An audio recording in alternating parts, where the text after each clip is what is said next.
Welcome back, everyone, to Red Spotlight Entertainment. I'm your host today, Alexis J. Soto, joined by Mr. David Francisco. It's just us today. We had a couple of other people hoping to join us, but unfortunately that didn't come to fruition. This is the first episode of our 2-episode-long The Good Place segment, where we're talking about another TV show again, like we did earlier this year with Legend of Korra and Haunting of Bly Manor and Agents of S.H.I.E.L.D., and now we're back here with The Good Place, created by Michael Shure, the same brilliant mind that came up with Brooklyn Nine-Nine, Parks and Recreation, and of course, The Office, which has, blown up to be one of the biggest shows of all time now, as of late. And look, this year has been kind of a crap show, hasn't it, when it comes to brand new content. And seemingly, in the absence of movies, in the absence of the cinema, the good old friend that we've had our whole lives, television, has seemingly been, a godsend, because a lot of the brand new-ish content, I'm sure like the finale was, I think the finale of this was either late last year or early this year, whenever it aired, technically speaking, but it is relatively new. The last season did debut on Netflix this past month. And this was on a bucket list of sorts of shows that I had missed the last couple of years, but had wanted to, catch up on, because I've heard a lot of wonderful things from everyone, really. Things like it got better as it went along, how emotional it was, how people were really responding to the show, not the least of which were people on this podcast network. Peter Martinez was actually one of those people. Unfortunately, could not be here tonight. He was planning on being here, but there was an emergency of sorts, as it were. So we will try to get him back on for the next installment. But of course, do watch out for our Guillermo del Toro series. We're covering all 10 films of Guillermo del Toro this month. The first episode, which we've just sat down and organized, is going to cover his Spanish language adult fairy tale trilogy, as it's labeled. Kronos, The Devil's Backbone, and Pan's Labyrinth will be the first films we'll cover on the first episode, and that should be up on the channel pretty soon, and looking forward to that. But another one of those people, going back to The Good Place, that kept, singing this show's praises, definitely has been David. And I gather he's been watching this for a while. This would be one of those situations where Johnny come lately, basically. Which honestly I don't regret, and we will get into the differences between binging it all at once. I had the whole thing basically in front of me to binge all at once, versus the experience of watching it as it was, being broadcast over the years. Yeah, exactly. So how it's going to work with this episode, we're going to cover the first 2 seasons of The Good Place. And then in the next episode, we'll cover the last 2 seasons, 3 and 4. And we're going to cover the season generally with the storylines. But as always, I like to have a little bit of a, let's see here, of a catch-up of each other's experiences and initial impressions, right? To get a good sense of how we felt initially about where this show could go, or just in general how the show made us feel when we first saw it. And I'm sure we both have our stories with that. So David, first of all, are you excited to talk about this show? I'm sure you're happy that someone that you have one person actually, look into the recommendation, since the other person, whose name we won't mention, has categorically ignored your constant begging to watch this show. Oh my god, it's and I told this person hey, we all seem to like it. Why don't you give it a shot?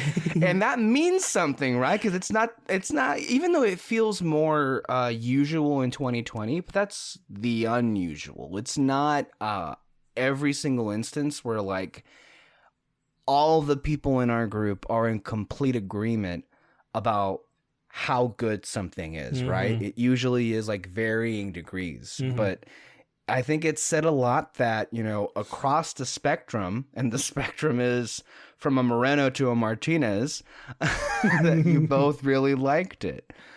So tell me about, I guess my first, the first way you want to start off this conversation is share with me the very first interaction you had with this program, and just talk about initially how it made you feel and what made you catch on. Were you one of those that were like watching from the beginning, or when did this journey start? No, yeah, I was day one with this show. Like, wow. Just the premise of it, I was kind of like, it's a show that takes place in heaven, or the good place, basically. And I was kind of like, whoa, okay, let's see where this is going to go. And I remember, what was it? Maybe like in the second or third season, I heard like one review going like, I don't want to watch it because I don't see how a show that takes place in heaven can be, can have stakes in it, basically. And I was kind of like, which like, ooh. Who said that? Just some reviewer that I watch. Okay. Yeah. I see it. They were wrong. Yeah, they were. I mean, they were really wrong. I don't want to give anything away, but like, what? Yeah, well, I mean, I get where you come from. A show about heaven and the afterlife. Like, how do you have any kind of a stake? How do you care about anything? I think they proved us wrong with that worry. Yeah, but go ahead. You were saying. I just find it so weird because, like, from the trailers of the show, like, it tells you right away, like, what's gonna be the plot of the show and everything. But also, I just find it weird because I'm kind of like, well, if you don't like see any stakes in this, then why not give it a shot? Because, like, I mean, there's a reason. Again, like, this is in the second or third season. There's a reason it's still going. Like, there's something going on. It was just a weird thing. But again, the show like caught my attention right from the beginning, and it was just the way they go into detail about ethics, basically, and what these characters go through, especially in the first season. Like, it completely captured my attention. But also, it's hilarious. It's a hilarious show. Oh my God, I couldn't believe it. Even rewatching it, like, just some jokes that I missed and everything. No, there's staying power. It's good. I think something is really good. I feel anyway. In looking at the history of the things that I love the most, is the staying power you get to recognize after you've seen it a couple times, and it still is hitting you in that sweet spot that made you fall in love with it in the first place. It is, I mean, this debuted back in 2016. It just finished its run. But yeah.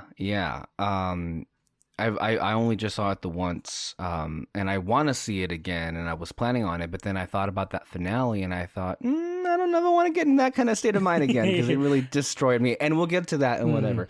I don't want to jump ahead of myself. I want to let you finish your answer about when you first watched this. Real quick, before that, though, I want to just give people, for those who are not aware of, what this show is, just a little brief synopsis, non-spoilery. The Good Place is a town where those who have been good throughout their lives go once they have passed away. Michael is the architect who oversees the town, and this is the first one he has been in charge of creating. Eleanor arrives at the Good Place and realizes they have her name right, and everything else is wrong. She isn't meant to be there at all.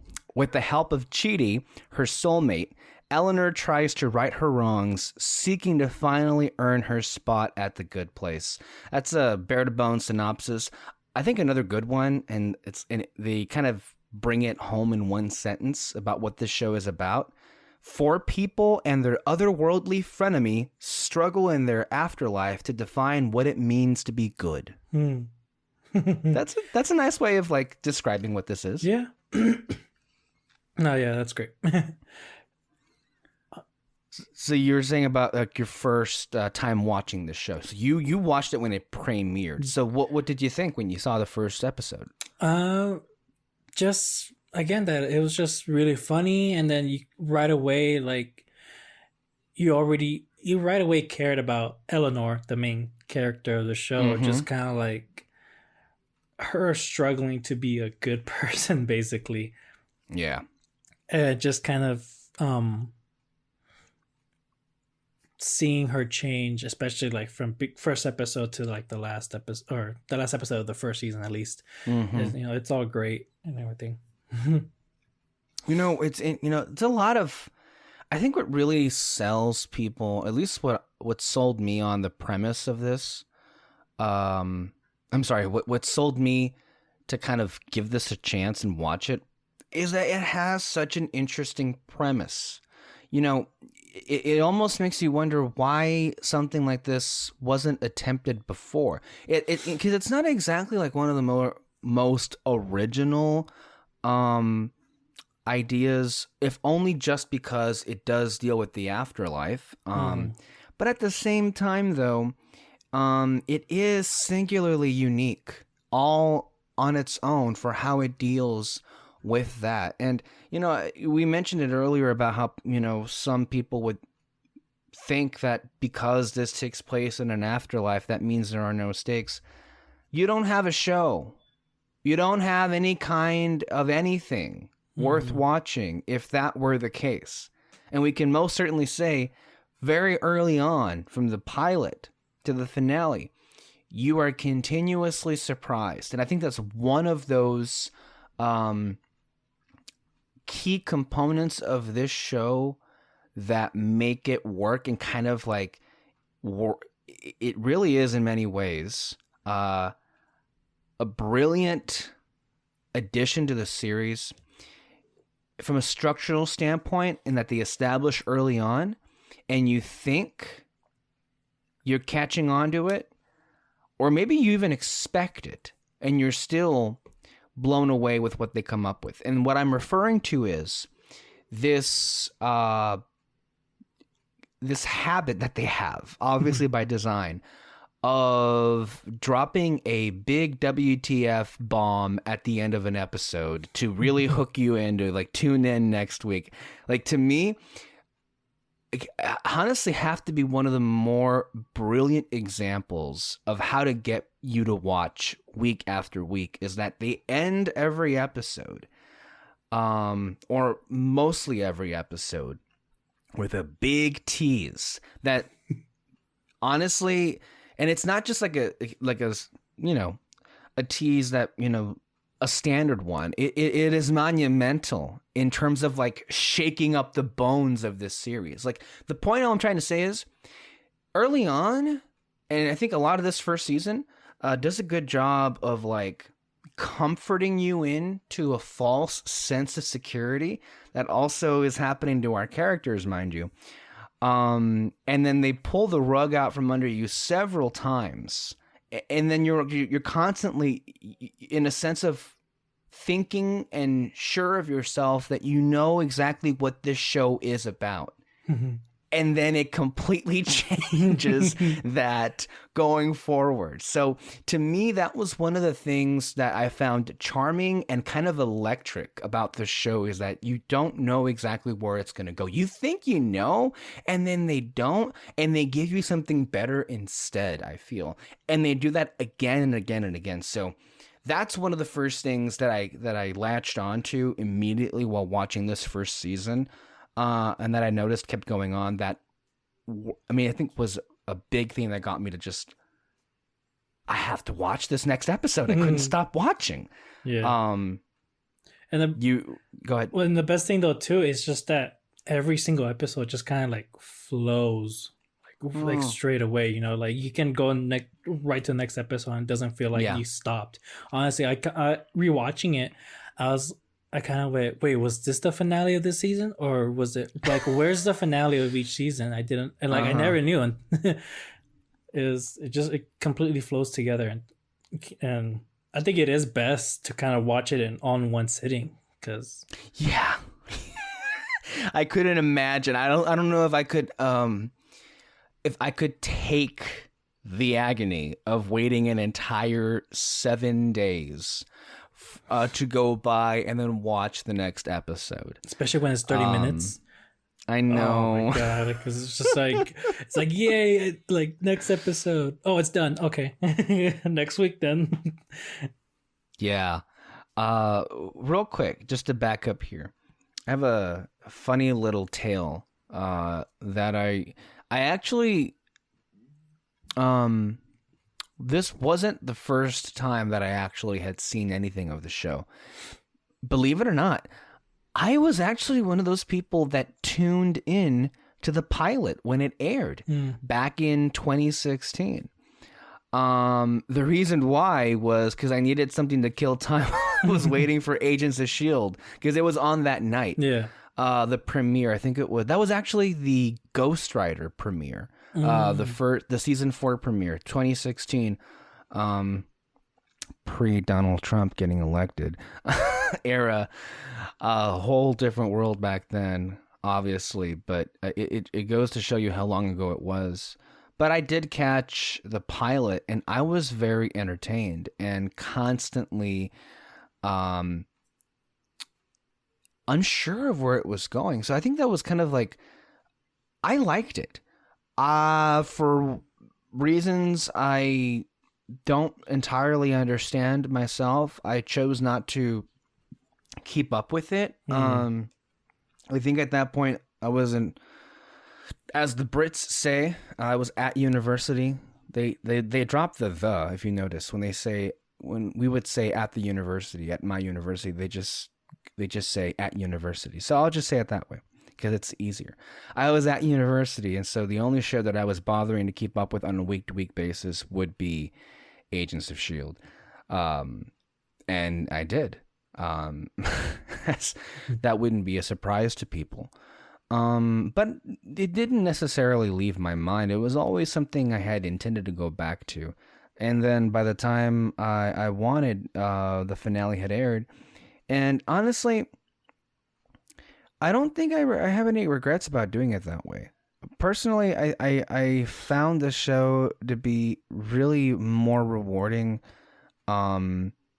watching it all at once. But that being said, though, every episode was really good. I mean, there's a reason why these shows, no matter, while some episodes may be into better than others,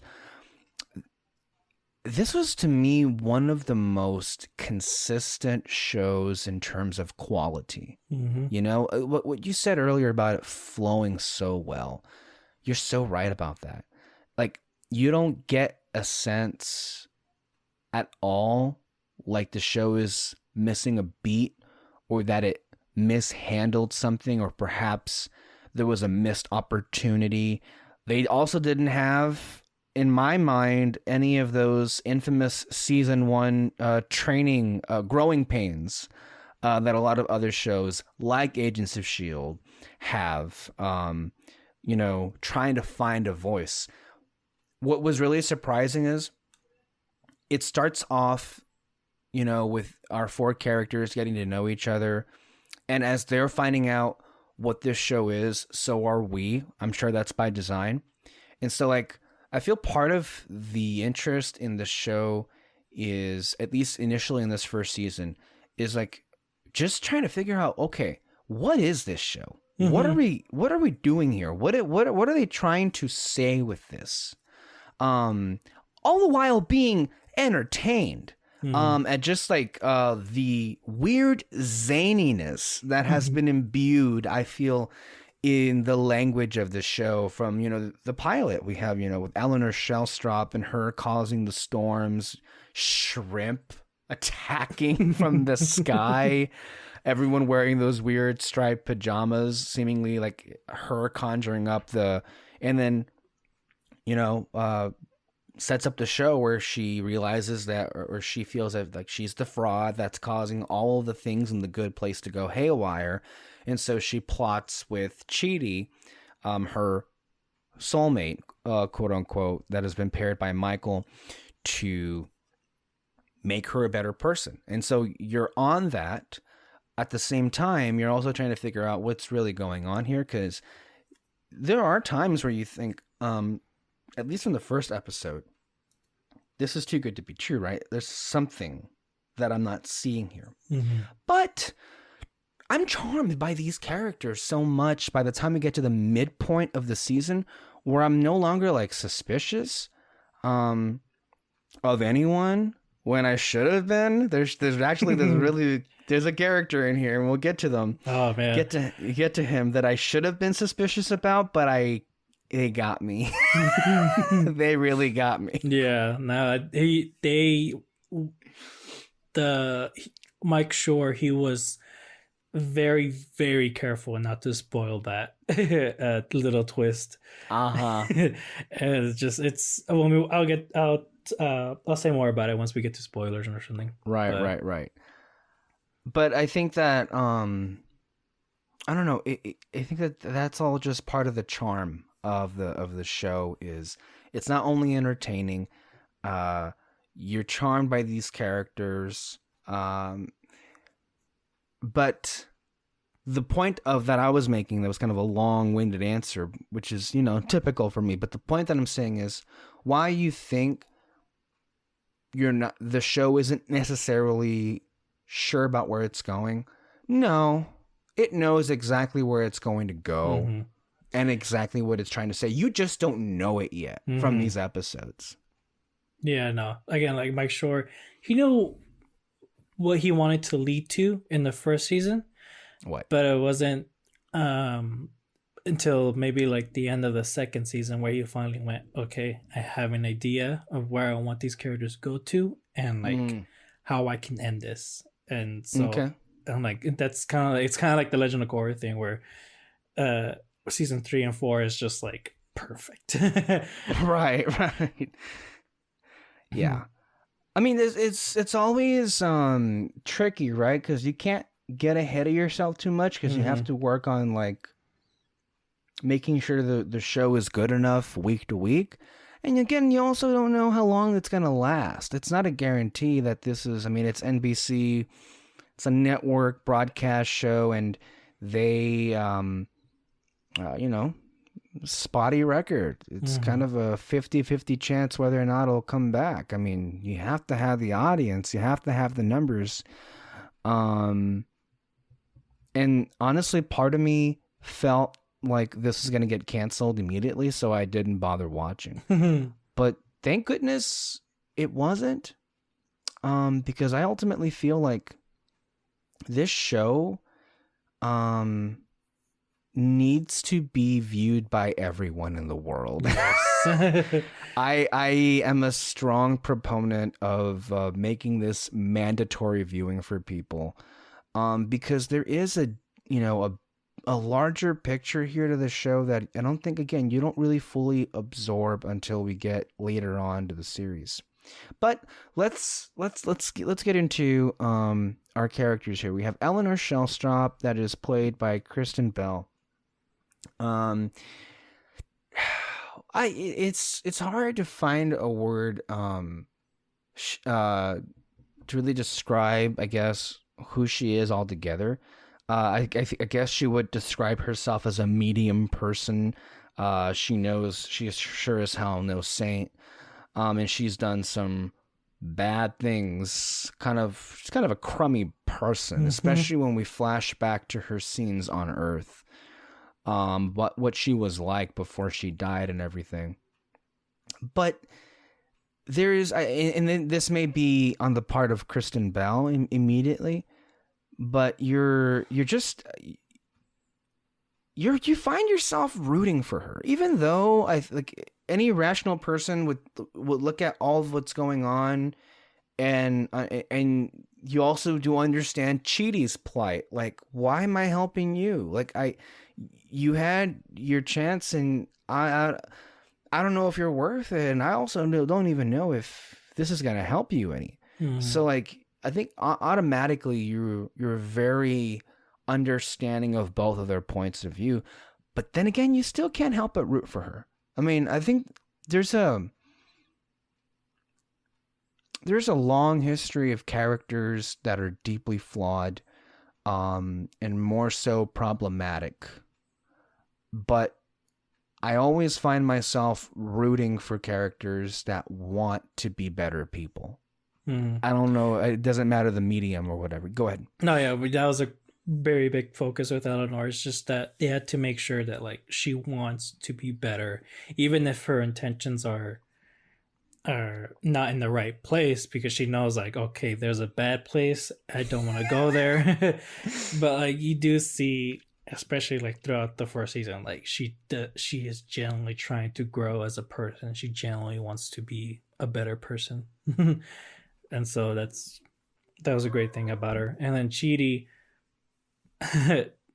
he I think they did it. I don't know if did they explain that first season? I can't remember. But like I think they did a good job at explaining as to like why she wants to help her, and just being like, this is my job. I'm a philosophy teacher, and I teach people like how to be good in this world. So it'll be against my moral code to not help you.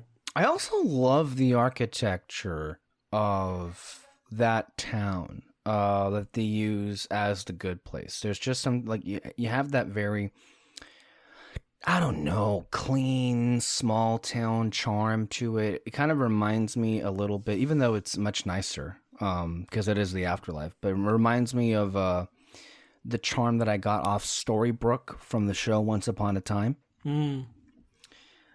So I think, you know, from a production design standpoint, I just really love how well designed that beautiful neighborhood is, especially all of the stuff with the houses and where they live, which also helps, you know, establish what kind of people these characters are. No, and Chidi is,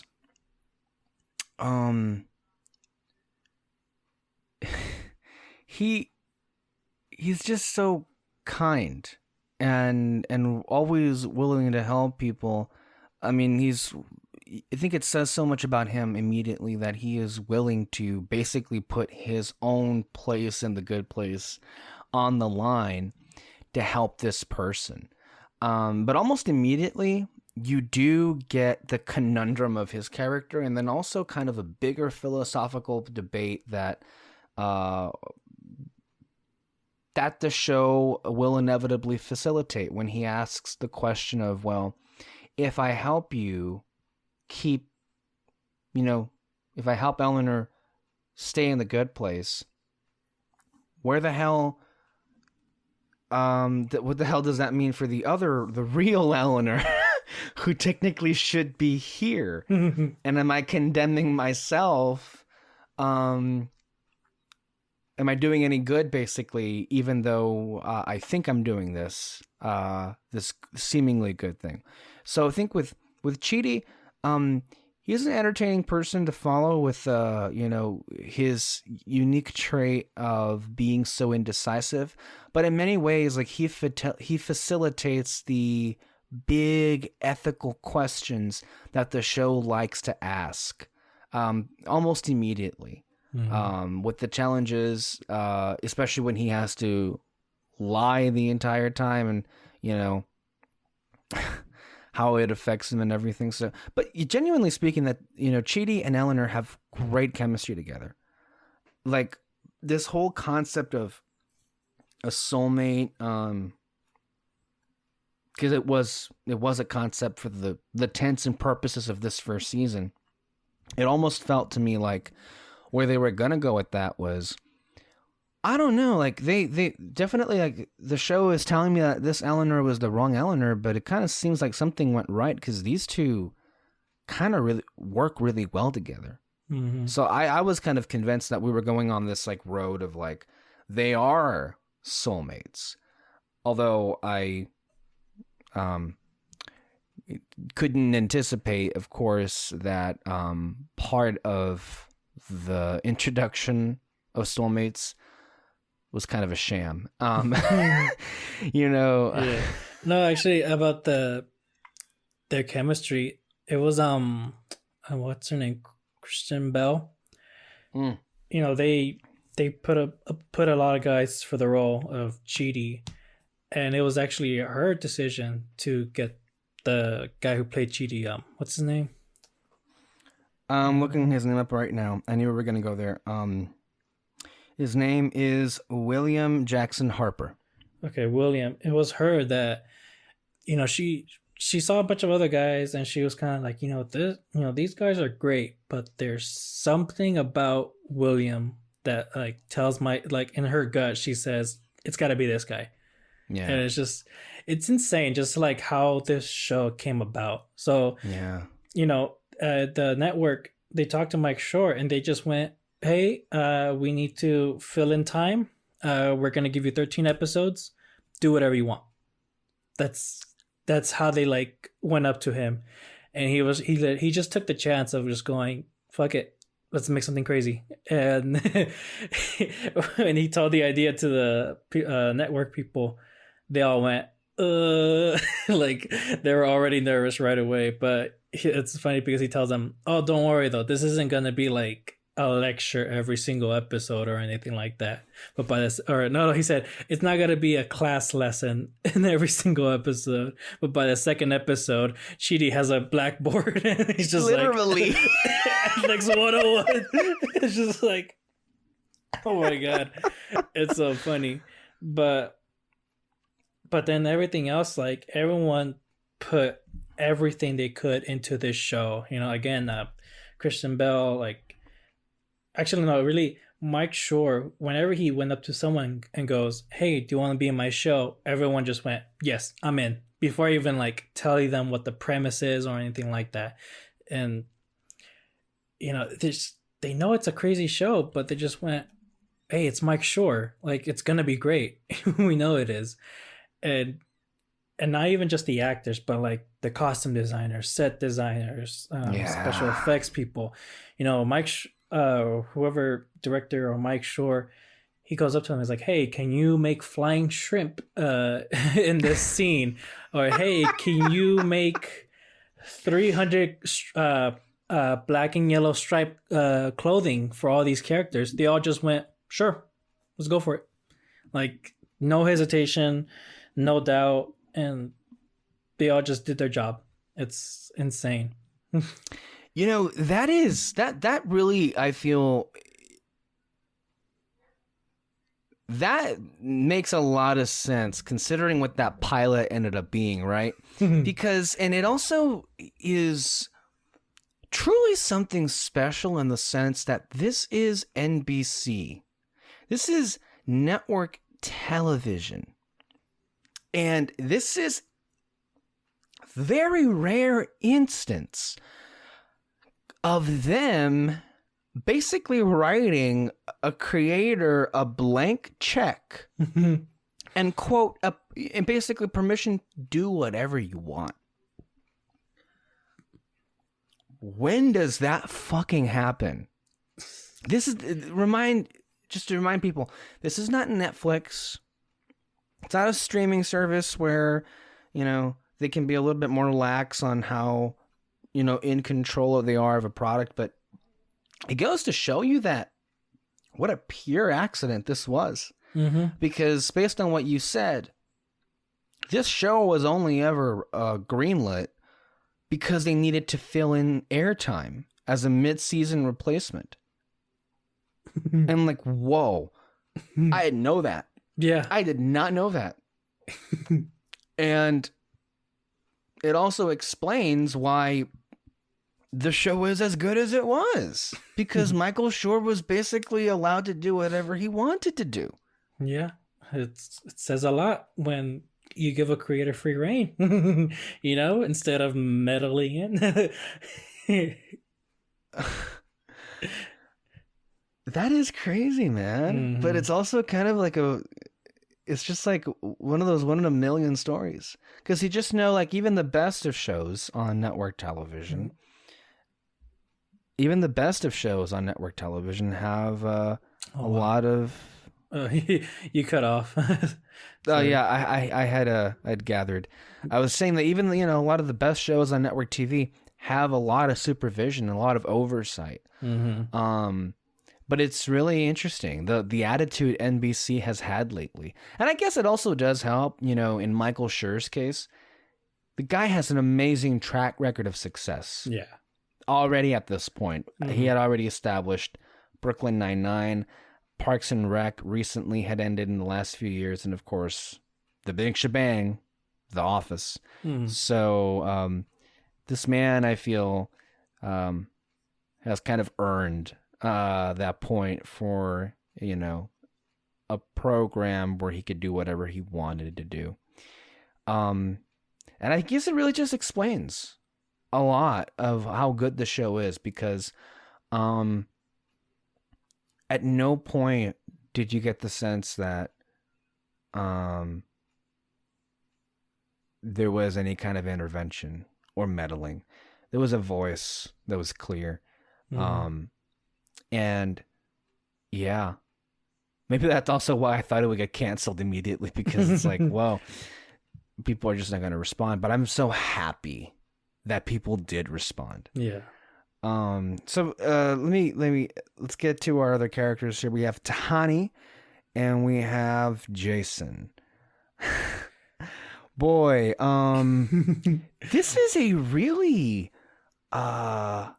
weird group of people, aren't they? Mm-hmm. Well, Tahani, there was a specific reason why they went with her look. So they wanted someone tall, British, and just kind of really different from Eleanor, because, you know, Eleanor, she's short. She's kind of insecure about herself. And so when she sees Tahani, God, she's tall, British, kind of like in Eleanor's like mind, she's kind of perfect, you know? And so that's why they got someone like her to play Tahani. She's almost immediately threatened by Tahani. I think even from the first like moments of the show, she's like, this bitch ain't no good, and I'm gonna expose her. All the while, her trying to become a better person, and she's the one who's like the plant and everything. But yeah, it's hilarious how immediately she is like, something's up with her. To her credit, it was kind of a point, because everyone likes Tahani and she's sweet and nice to everyone. But the one thing I did suspect, at least in Tahani, that something was hidden that wasn't on the surface, because she is so aristocratic, shall we say, and aristocratic individuals, at least in how you and I know them to be in our real life, they ain't the kind of people who would be as generous. And in fact, there's even examples later on in the series where someone of that social class is brought in to the good place, and you begin to see immediately why that didn't gel. In that case, I'm talking about way into the future of this series. But I guess one of the questions I had with Tahani immediately was like, and this person must have been really good to be here. And then they do give us explanations. I think rationalizations, I think, for most of the people, at least in the first episode or two, until you begin to realize Eleanor isn't the only person in the good place that was placed by mistake. Because this is actually a brilliant reveal. And it was kind of like my jaw dropped to the ground. So when Tahani's soulmate, Jason, or I think he was known as Jianyu, the silent monk, all-knowing and wise, and all of that. He was, at least for the first episode or two, he was, seen as this wise sage, and there was even a sequence where Michael, the architect, which we'll get to him, was having a little bit of a crisis, and then Jianyu, staying character, Jianyu placed his hand on Michael's heart, and then Michael was like, "Oh, thank you, that's exactly what I needed." And he walks out of the room, and Tahani is completely just in shock of she just can't understand what that happened and how it was that they had a some kind of connection, but she can't have a connection to Jianyu, who is supposed to be her soulmate, which is why they live together. It's funny how so many things kind of, make sense from a really cruel standpoint once you realize the gag that is being placed here, right? Oh my God, it's insane. Because it is funny on the level that it is presented, but once you realize what's really going on, this is kind of cruel, but it's funnier. Yes. But anyway, with Jianyu, the revelation that he is Jason Mendoza from the horrid dwelling swamp of Florida. Go Jaguars, apparently. Jacksonville, Florida. Jacksonville, Florida, that is correct. And he outs himself to Eleanor. And he reveals himself as the person who had slipped a note under her door of like, I guess you don't belong here, or I know who you are, whatever the damn thing the note said. And so they have a connection. And for the next couple of episodes thereafter, it's all a game of like, well, we have to tell Chidi. And so Chidi is aware, and then his dilemma only worsens, and all the while trying to keep it hidden from Tahani. So let's go a little bit with Tahani real quick. So Tahani is, what did you make of her initially? Let's just stay with season 1. As a person or as a character, what was the thing that made you wonder about her? I was just kind of like, you're the high class, like, you're that person. Yeah. Show off type of person. Which is funny though, because the woman that plays Tahani, she's kind of exactly like her character, only like is really, she? really nice. Yeah, it's funny. Like she'll occasionally bring up like, yeah, I went to this party with this celebrity and blah blah blah. Or someone went to a party and I think they said that she was next to Kanye West or something. It was just like chatting with him. It's like it's and also Tahani, she wears like a lot of dresses and all that. The actress, literally, it wasn't until like, I don't know, the second season of the show that she finally wore pants for like the first time.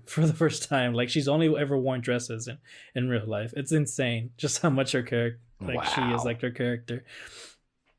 No, but like, yeah, it was just kind of like, oh, you're that kind of person. I never really, again, the show did a good job of showing her like, okay, she did do some good things on Earth and everything, so she does kind of deserve. That being said, though, you immediately detect her as being a complete narcissist. I mean, how could you not? But then we also deal with certain dilemmas where she just has to hear what a good job she's done, or how good of a person she is. There's even a whole subplot where she basically hacks her way into the points system of how good or someone is, in the good place. And she's like, because she just has to know, because evidently, I think part of the humor with her is using that narcissism against her, where she is like, especially in moments where she feels as if she's being praised or complimented, and then it ends up being no one cares, or she's insulted, or something hilariously happens to her. It's almost as if she were being tortured or something, right? With how wrong certain things go. Jason Mendoza is interesting. For most of this season, I didn't know quite what to make of him, if only because he is dumber than a pile of rocks. Yeah. I will repeat it again. He is dumber than a pile of rocks. I mean, again, it brings up the weird, eclectic group of people that we have with this dynamic, right? But he can range from being, he was funny. He was entertaining enough. Oh yeah. But I don't know if there was anything in this first season that, I guess made you feel that sorry for him. I guess the only times where you do feel sympathy is where his own ignorance and stupidity are the reason for why he can't advance as a person, the way that he would want to, or I mean, they reveal that he literally died suffocating in a locker. Did they reveal that in the first season? Did they? I thought they did that, didn't they? Oh, they reveal eventually. Eventually, they reveal that. Either it was this one or it was the next season. It may have been the next one, but I'm pretty sure it was this one. I don't know, remember, to be honest with you. Again, the episodes, they flow so well that you just kind of get lost. So hopefully we don't spoil anything for the third and fourth. But actually, no. Third and fourth are pretty easy not to spoil. No, but yeah, Jason, like, he's more of a lovable idiot. It's like the nice way to put it. Lovable at times. At other times, I just like, I was like, dude, I don't know if it became toward the end of the season where finally Eleanor was like, here's some keys or something, go play with them in the corner, just to shut him the fuck up, because he contributed absolutely nothing to most of the conversations. And I was like, thank you girl for doing that, because I was about losing my patience with him sometimes. Dude, what's so funny though is that, you know, he really is like the dumbest character in the show, but he figured out the twist before Eleanor. Did he? Yeah. Wait, okay. I'll tell you when we get to it, but like he figured it out, kind of. But yeah. All right. Well, yeah, I guess that does say a lot there. All right. Well, it's interesting, right? Because I want to get to Michael and Janet, but I wonder if we should talk about them after we talk about the reveal at the end of season 1. Because I mean, well, I can say a few things about Janet. So I mean, Janet, she's just she's like Siri, basically. She'll not a girl. Not a girl. Not a girl. Not a robot. Not a person. It's just like, and well, the reason why that was, the reason why that was like an ongoing joke though is because Mike Shure really had absolutely no idea what to do with Janet. Yeah, and it's insane because like the one thing he made sure to get the right actress for this is that she had to be dynamic. No. Oh my god, what's the word like? God, I've heard this word like a million times and somehow I forget it. What does it mean? You know those actors that like just kind of like make stuff up on the spot. She improvisational. Yeah, like she had to be good at improv, basically. Yeah, improv. Oh my god, I don't know why I started D. Yeah, like they had to be. This person had to be an improv actor, basically, and you know when they finally found the actress for it, Mike Shure went up to her and was just like, "Look, I have no idea what to do with this character, but we'll figure it out as we go along." And so, you know, they finally kind of like got something with her after season 2, basically, really. And so that's just an interesting thing about Janet that I learned about. It's just they really had no idea what to do with it. They just see Mike Shure just for sure he wanted someone to kind of like. At first, actually, Janet was supposed to be a kiosk. Like you just go into a place, then you ask a question or you ask for something, and then like you just get it right there, and you like walk out. But I can't remember how they came up with just making it a person or a thing. Well, I mean, I don't. It did feel a little thrown together because there's a development with her this season with her, shall we say, bond with Jason. Yeah, I honestly have no idea how they came up with that. It would not surprise me if it was like thrown together. Why don't we just put these two together and see what happens? Yeah, which was a stroke of genius. Yes, in the end, it was genius, honestly. Because early on, I think it was toward the end of the season 1, they get married, just like that. There's a joke though. Well, I'll bring it up later. But let's just get to Michael, I guess. So Michael is the architect of the good place and everything. And should we just get to the spoilers of it, or? Well, yeah, let's just reveal it, I guess, because I don't know. Like, Yeah. I mean, Michael is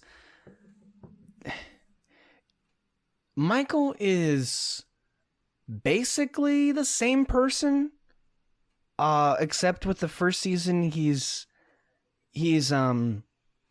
selectively being a certain kind of way, for the sake of the ruse that he is responsible for. Not in the sense that all of that was kind of a facade. There were some things in that in the first season. There was a lot of truth to who Michael is in there. Yeah. The reality, of course, ends up being that most of it was you've been punked, bitch. So it is we're getting it to the finale here, and a lot of things have happened by the time we get to the end of this first season, right? We've had, I think, midway through season 1, Eleanor reveals who she is, that she is the imposter because she felt guilt for how bad that she was making Chidi feel, and for her being the cause of what's going on wrong with the good place. It was also the introduction of Tia Sakar, who we know from Star Wars Rebels, the voice of Sabine, who is Vicky.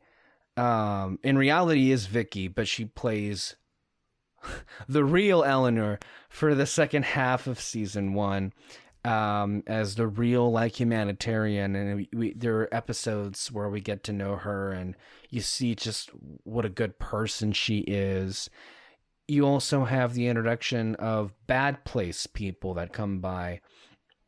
I believe, is it Adam Scott? That's his name, right? Adam Scott. So. That plays in the head of the bad place, or I guess conductor, if you will, which honestly was really inspired casting on the part of Mike Shure. Of course, they worked together on Parks and Recreation, but you also part of the reasons why I really loved Adam Scott in Parks and Recreation is because he played a character in Ben that was so unlike most of his, I think, career. Because he just has that face and that attitude of this fucking asshole. But of course, he played to his strengths with this role, and he was so unbelievably entertaining for the episode that he crashed the good place, especially when he's prodding Eleanor and everything. So there's a lot of really fun stuff that happens throughout. Also, the introduction of the medium place that actually is a place that you can go to that is, and that location is used repeatedly throughout the series. And all along the way, again, it's just kind of what we had said earlier on. It's just, the show is really ingenious in just about almost every single aspect. It plays to so many different emotions. It's first and foremost humorous, but it also kind of makes sense for what, this is, for what universe or what world, with whatever rules I think they're trying to establish here. But we're ramping toward the finale of sorts, and by that point we get to a place where Chidi and Eleanor, Jason and Tahani have a camaraderie amongst themselves. They have a commonality to them, even though in Tahani, at this point in the series, isn't questioning, I guess, her place. She's pretty much questioning everybody else's, but there is a growing fondness between them. And you're becoming aware that this is the show and they're the ones who are carrying the show. And if that's the case, I'm in. And so far with how things have gone with season 1 at this point, as a viewer, I have to say I was very much all in. A false sense of security just to rip it all out from underneath you. David, tell me, Just tell me about this amazing twist. I think it's easily one of the best of all time. And how gobsmacked you were when you saw this. It was just like a quick, wait, what? It was that, but also kind of a little bit of a no. Are they pranking us or something? Are they fucking with us here? Yeah. And that's the thing.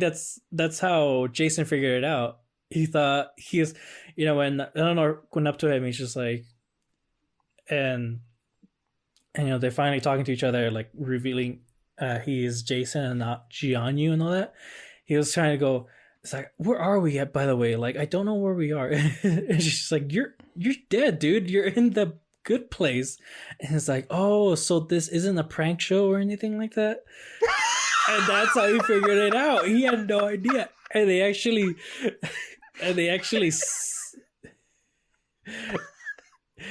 and so, like, when it finally the reveal that they're in the bad place, dun dun dun, Jason goes, oh, look, Eleanor, I was right. I did say it was a prank. And she goes, oh yeah, like, you did figure out. Good for you, man. Like, wow. Praise for you. But yeah, no, like, when I heard that, it was just like, I was just kind of confused because I'm like, but this is the good place though. How is this the bad place? And it's really fun rewatching the first season, kind of going, oh, they're really being tortured, aren't they? Yeah. Oh man. Yeah. Especially like some of the things that you brought up, like one of the ones that like I just laughed so much is when you meet Vicky and Adam Scott's character, and they're all having dinner. And at this point, like, I don't know, she feels really confident that she's becoming a better person, and like the reason why she was a bad person was because of like shit that happened to her in the past. And she kind of goes, yeah, my parents, they divorced, and that really affects people, And then Vicky just goes in and goes, yeah, my parents left me in the trash, and I just went from one home to the next, just like being abandoned left and right. And then I got captured by some people and all that, blah, blah, blah. And then Adam Scott's character is just like, it's like, wow, you went through that and you still decide to help people all around the world. Like, that's amazing. And what happened to you, Eleanor? The thing that happens to like 50% of people in America. Oh my God. I'm like, oh no, that's so fucked up. And it's hilarious. But yeah, go ahead, David. But no, so again, the big twist, they're in a bad place, and Mike Shure was like trying to be super, super careful and not to reveal that.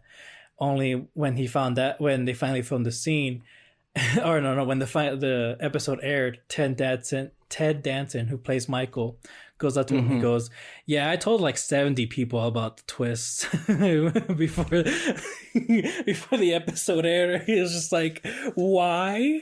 The reason why is because, Ted, he'll tell people like, yeah, I'm in this show called A Good Place, and like he'll tell them a bit of the premise, and they just go, oh, that sounds nice. Like, but like he would just get so frustrated and going like, no, but there's more, and like he'll tell them the twist.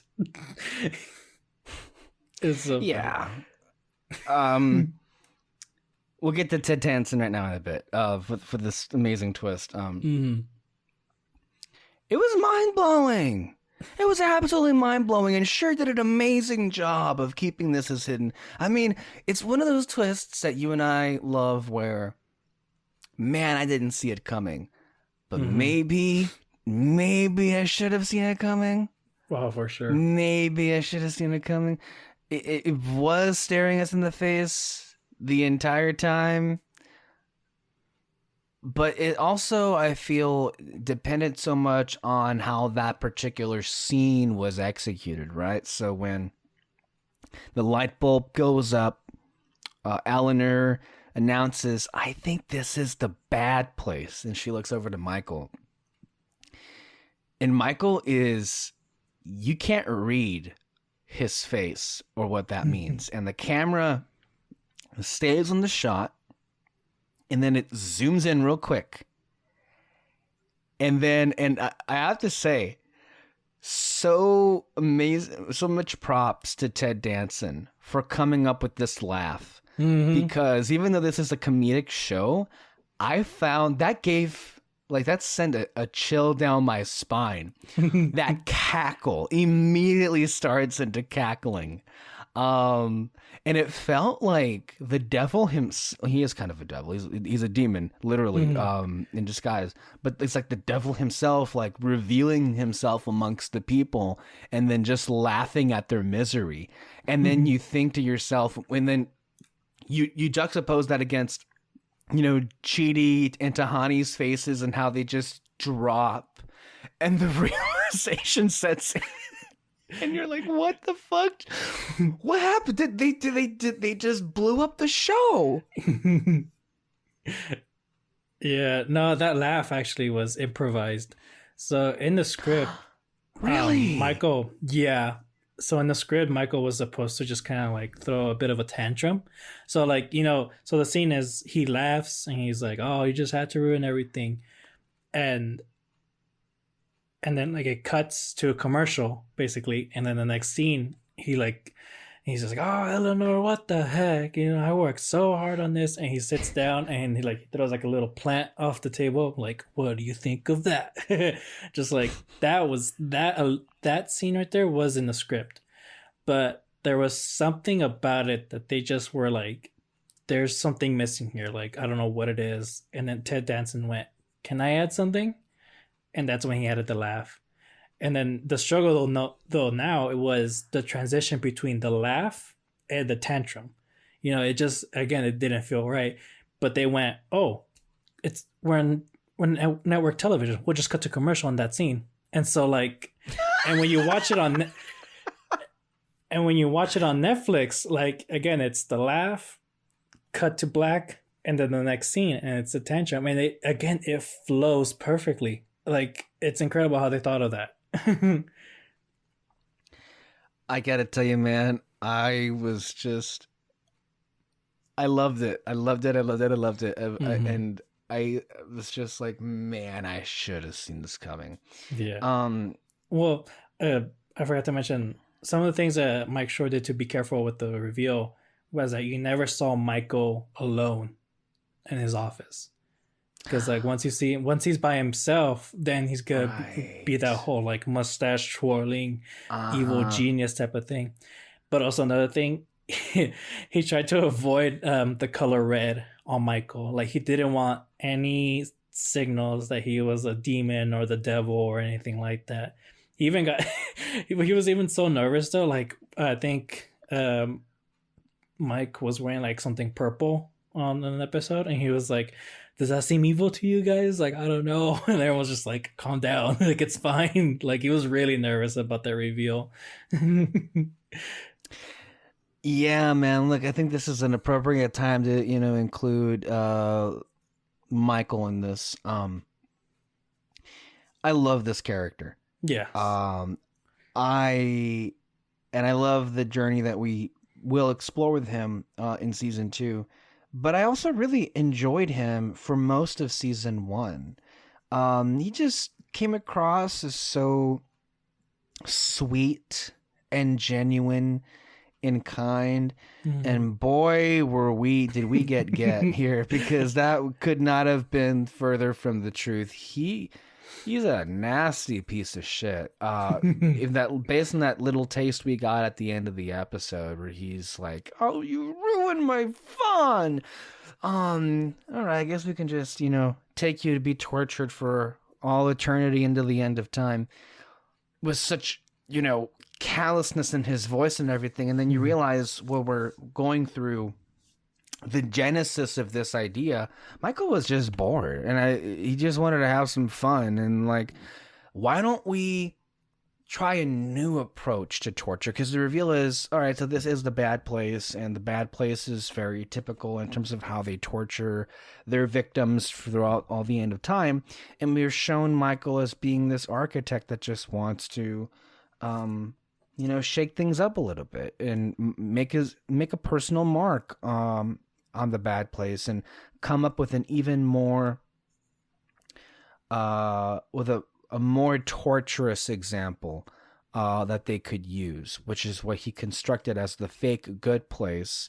And it was much more of a psychological torture than it was a physical one that they love to really describe. Like there was this one sequence early on in the show where Janet is asked to, play audio from the Bad Place, and there is nothing but screaming and flames heard in the background, and that definitely painted a fucking image.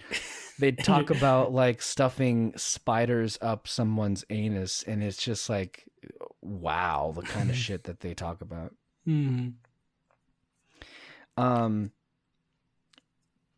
I guess the through line between the versions of Michael that we know, and this probably could have suggested the kind of direction they were taking with this character, is that, this is a demon. And by all intents and purposes, from his perspective,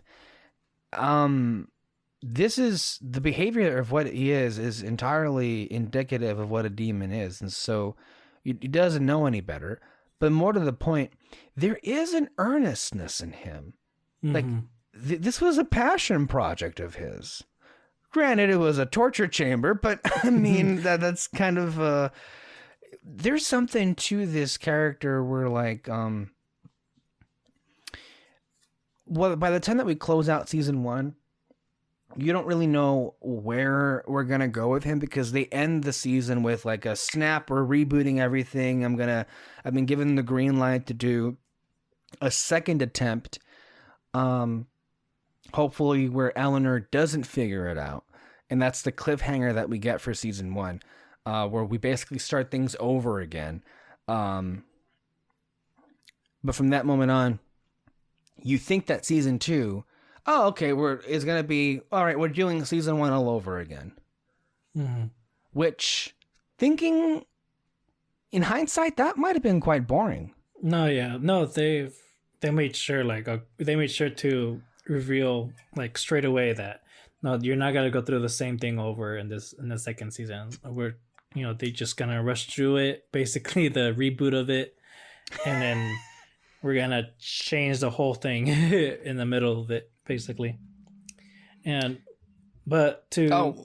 quick, I'm sorry, I didn't keep that thought. I just wanted to say, we'll get to more on Michael in our discussion in season 2. I will say it is a great, they call it a coup. I don't know why they call it a coup, but it's in television. It's used as a terminology that means, oh my God, it's so good for us that we got a big name. In the sense that Ted Danson is on this show, and like the legitimacy that he brings because of what a veteran actor he is. Of course, I mean, Ted Danson is most well known for the legendary television show Cheers. It ran for 11 seasons. I've watched all 11 seasons of Cheers, and let me tell you, as a comedy, that show never lost its footing. Like there were some shows like Frasier, for example. I love Frasier more than Cheers, but by season 10 and 11, things were really like, all right, guys, I think we've played this out. For 11 seasons, that show sustained what made that show great. Wow. Yeah. But and I don't know if you have ever seen Cheers or know of it, but there's a little bit of a Cheers reference later on in the show that we'll get to.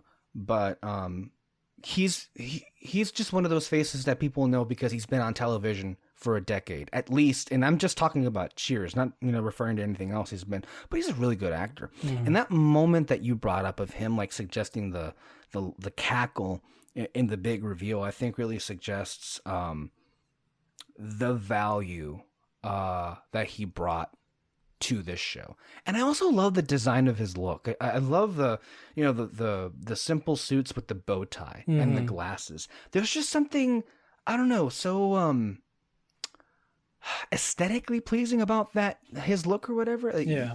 It buys into the whole like notion of him like trying to like come off as this like lovable grandpa or uncle or something, you know? Anyway, your point of what you were going to say. Well, first thing, my dad did try to get me to watch Cheers. I think I saw like maybe 3 or 4 episodes. But you know, I've been thinking about like trying to go for it because again, you know, people praise Ted Danson for that show and all that. And it's old school. Keep this in mind. It's old school. We're talking about like the 80s. I think it was mid 80s to the mid 90s, or how long it maybe. Excuse me. Yes, it was mid 80s, mid 90s when the show was on. It is, but keep in mind it is old school, and it is a comedy, and a lot of the references might be dated, but dare I say it was a brilliant comedy. It's a great concept. There's a large ensemble of characters, but at least what I remember, it was always hilarious as to what was going on. So I'd give it a watch. Have you seen Frasier? No. So you can watch that as a combo, because you have Cheers, and then Frasier is the spin-off of Cheers with one of the characters of the cast. It's kind of like a spin-off sequel series of sorts. It's a very different show, but very good as well. Different feel. Oh, that's cool. Than what it is. Well, to go back to Michael. So one thing they did to kind of like make you like him a bit is that there was a bit of honesty with his character. And one of the big things was that he's really fascinated by humans. So like when you go into his office, he has like a collection of stuff. And one of the things that kind of like comes up a lot was his bowl of paper clips. And like I think at one point like he figures out like what the problem of the good place is, and he's like paper clip like waterfall or something. I don't know what he does, but he dumps all the paper clips on Eleanor. It's so funny. And one other thing, there was a joke that they took out of the show where he shows Eleanor like his bowl of paper clips for the first time, and she goes, "Oh yeah, this is cool. I used to do this a lot." And she takes a few paper clips and makes a necklace out of it. And Michael goes, "Do that again." Like,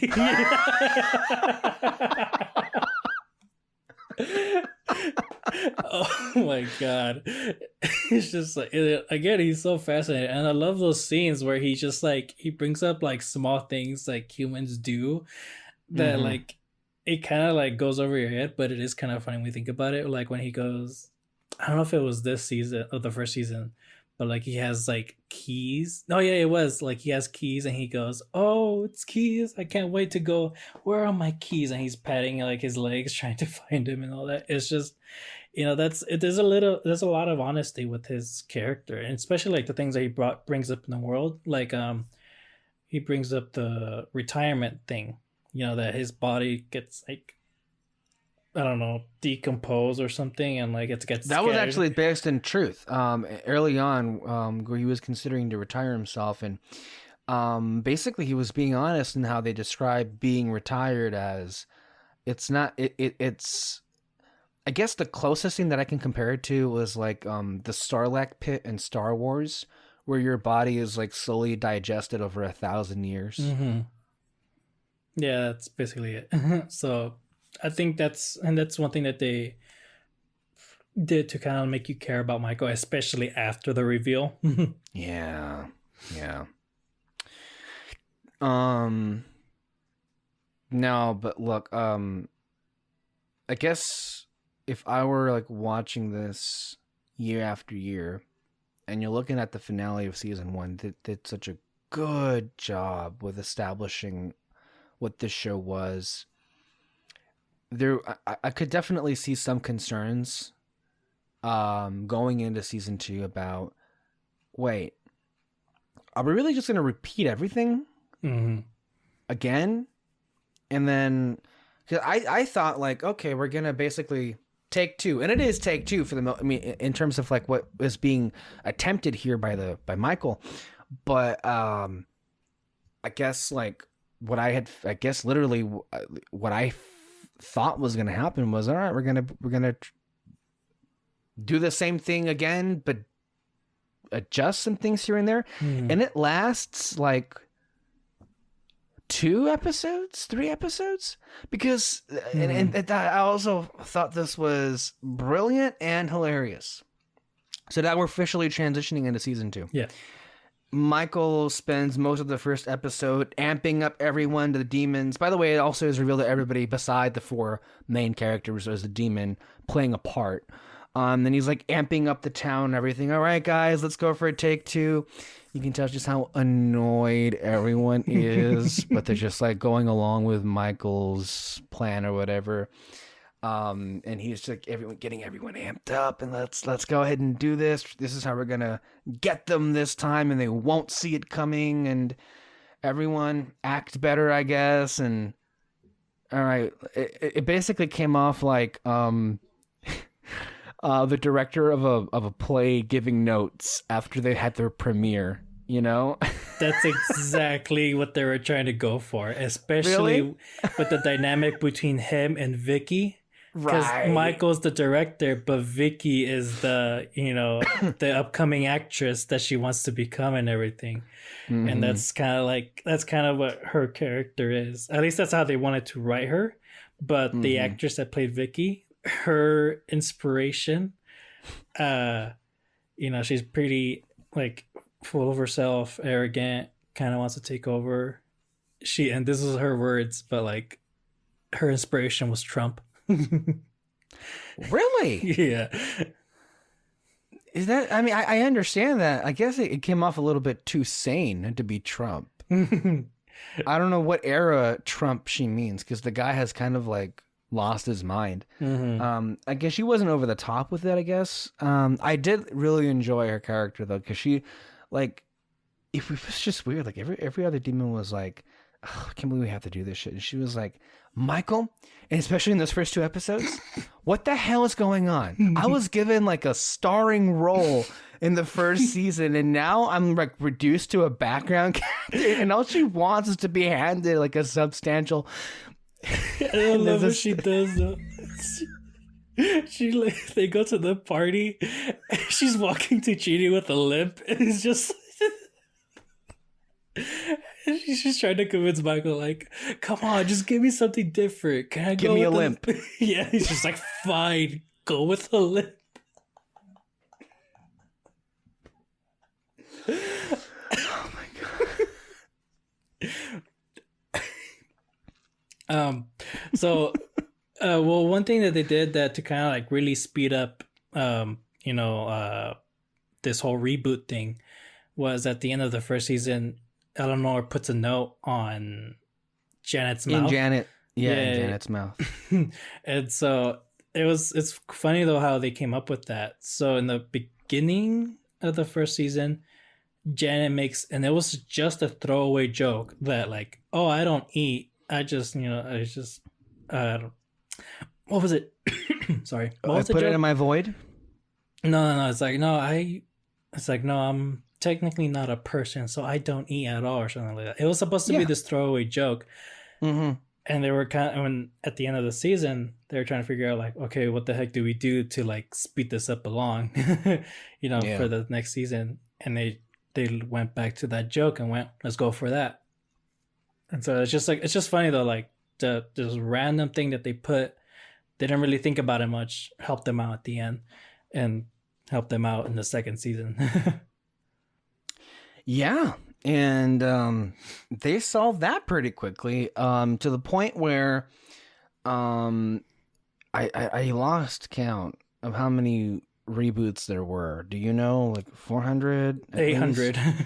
800. Oh, okay. Yeah. 800 different reboots. Yeah, and it's so funny, just like every single one, what they all went through. So like Eleanor, all of her soulmates were different, just like one different guy after another. And at some point it was a Labrador, and at another point it was Tahani. And I love the way she walks in though. She's just like, yep, it's me. I'm your soulmate.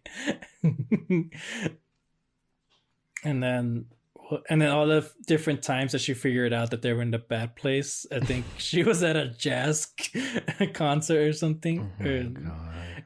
And then at one point they were all dressed up as monks. and then another time, my favorite one though was when Jason figured it out, and Michael's just like, No, you did not figure this out. Why? There was even one of the reboots. Michael just straight up, he's exhausted, and he just asks Eleanor, "What the fuck? You can't be this smart. What is going on?" But that's part of one of the things we didn't mention, right? With like, they go out of their way initially to like keep them separated, but they always find their way back together. Yeah. Especially Eleanor and Chidi, and then of course that causes Jason and Tahana to come back into play. So it's a constant struggle. But early on, I think it was by episode 3 or 4. All right, Michael basically is usurped by an insurrection led by Vicky. We're like, all right, you know what? You're done. This is embarrassing. I'm in charge now. Otherwise, I'm gonna tell. What's his name? I forget his name. Sean. Sean. Yes. Oh, he's great. The big guy in charge at the bad place.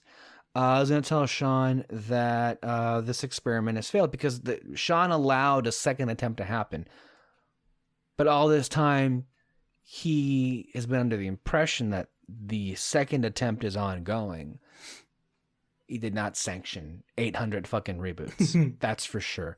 And so Michael is kind of like, he has his balls caught in a vice, basically, because if Sean finds out, then Michael's as good as dead. Basically. So, and then I guess this is where it really picks up this season, where Vicky is now in charge. And you're at one moment wondering, all right, so how's that going to work out? There's this moment where Michael is, for whatever reason, seeking the advice of Jason. And then he comes to the realization, and this is where the game plan goes from this point forward, is where he comes forward to Jason, Tahani, Chidi, and Eleanor with the proposal of an alliance, and just is straight up with them. Like, look, you guys got me, but we're in a different world of hurt now, right? Where the stakes are higher than they ever have been for all of us. You have no reason to trust me, but my existence is on the line, and we need to help each other because so is yours. Unless you want to be tortured from now until the end of time. And so there is, like, both of them are kind of caught in this very unfortunate happenstance. And I think it takes an episode to for Eleanor especially to warm up to this kind of an alliance. And she's right to be distrustful of Michael. But he lures them in with the promise of getting them into the real good place. And so, yeah, tell me what you thought of that alliance coming together. I mean, that was definitely, like, did not expect that at all. I know, right? Yeah, so, like, it was a crazy thing to think about, like, what's gonna happen here? Like, you know, this is where I kind of went now. Like, okay, what are the stakes now? But, like, it was a crazy turn, but also one that I was kind of like, this is gonna be nice. Yeah, just because I like the moment where I went, you know, okay, you'll be in our team, but you have to take classes with us. And yeah. And so in that moment, that's when I kind of went, oh, okay, maybe, well, they got to turn the demon into a good person now, or what's going to happen next? And I mean, like you said, like, they know how to end the episodes wanting you to go for the next. I think that episode particularly, I ended with, oh my goodness. What was the damn team name that they came up with? Team Cockroach. Yes, Team Cockroach. But it also was the beginning of Michael and, well, I guess an extent Janet was already integrated, but of course Janet also has a close relationship with Michael. But it kind of sets the table for the remainder of the show now. Like, Michael is officially in, and there will be growing pains of which we will see as to like how much, how seriously he is willing to take this whole like learning about ethics. But it also just shows, it tells us that Michael is serious, and it gives the audience an extra reason to believe Michael in what he's saying, and that he is able to do this. And so like you're automatically like, whoa, okay, this is nice. We're doing a team up here, a team up thing here, and now we're gonna go forward. But almost immediately you understand what a difficulty it was for Chidi to get Michael to take any of these ethics lessons seriously. And it made a lot of sense when he kind of realized what the problem was, and that would be that demons have no concept of death. They're basically immortal beings, and without the concept of death, there really isn't an incentive for morals or to be like, I don't know, good or any of that, basically. So the trick was to make Michael aware that, yes, in fact, death can happen to even you, especially when they prod him to be more descriptive about what exactly happens when beings like he are retired. And it is, at once hilarious, and then also kind of like, whoa, in terms of like how Ted Danson played it, but just the realization of like, you see the turn in his face, that moment we've all had in our lives, I'm sure, when you realize, I can die, but there won't be any me anymore. And then he basically has a mental breakdown right then and there. And that's kind of the turn, not only for, Michael taking these lessons seriously, but really the beginning of his arc, to who he will become. No, yeah. I mean, really after that, they really start hitting like the really big ethical questions, because I think the next episode after that's the whole the murder situation. Yeah, the murder situation, which is like, that was funny. Yeah, it was really funny. No, but to go back to the death one, I love how he kind of handled it, the whole thing, going into this midlife crisis type of thing. Oh, that's right. I forgot that. That's right. Oh my god. So they have like this huge party in the middle of the neighborhood, and he comes in with like some, I don't know, Mustang or something, and he's like, has this all, what is it, Miami Vice type of suit. He comes in going, "What's up, muchachos?" And I can't remember who came up with it, but one of the writers added this little joke of Michael showing someone tattoo, and he's like, "It's Chinese for Japan," or something like that. Like, he has a tattoo showing them to people. It's so funny. No, that was hilarious, right? Because like that's in the middle of like, again, I think the comedy means a lot more because he could potentially be blowing his cover, right? Because this is so unusual. Like, just this came out of fucking nowhere. But it was so fun, right? Because it basically did capture that whole like midlife crisis scenario to a T. And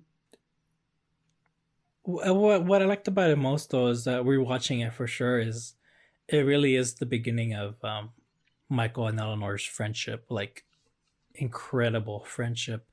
Yeah. And what I loved about that episode too is that when you go to the flashbacks of Eleanor and her dealing with death, so like she loses her no, oh my god, she loses her dog, and the way her mom handled it was just absolutely horrible.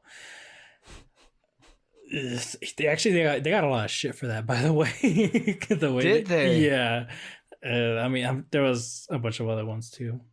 Actually, yeah, I remember now. In the first season, Michael kicked the puppy to the sun. Do you remember that? To the sun? Yeah. It was when he was realizing like bad things were happening in the good place. And like he was freaking out about everything. I remember that. Yeah. Yes. He literally kicked a puppy to the sun. Mm-hmm. And like some people gave the show a lot of shit for that. And so then now they brought it back, another like horrible puppy thing, and now they got a lot of shit for that too. I honestly think it's funny the way people handled it. What the fuck? I know. And then so anyway, Eleanor, the next thing she deals with is her dad's death, and then her mom's death. And it finally just like breaks to her. She's at Bed Bath and Beyond, looking at toothbrushes, a family set of toothbrushes, and just kind of like that's when she loses it and everything.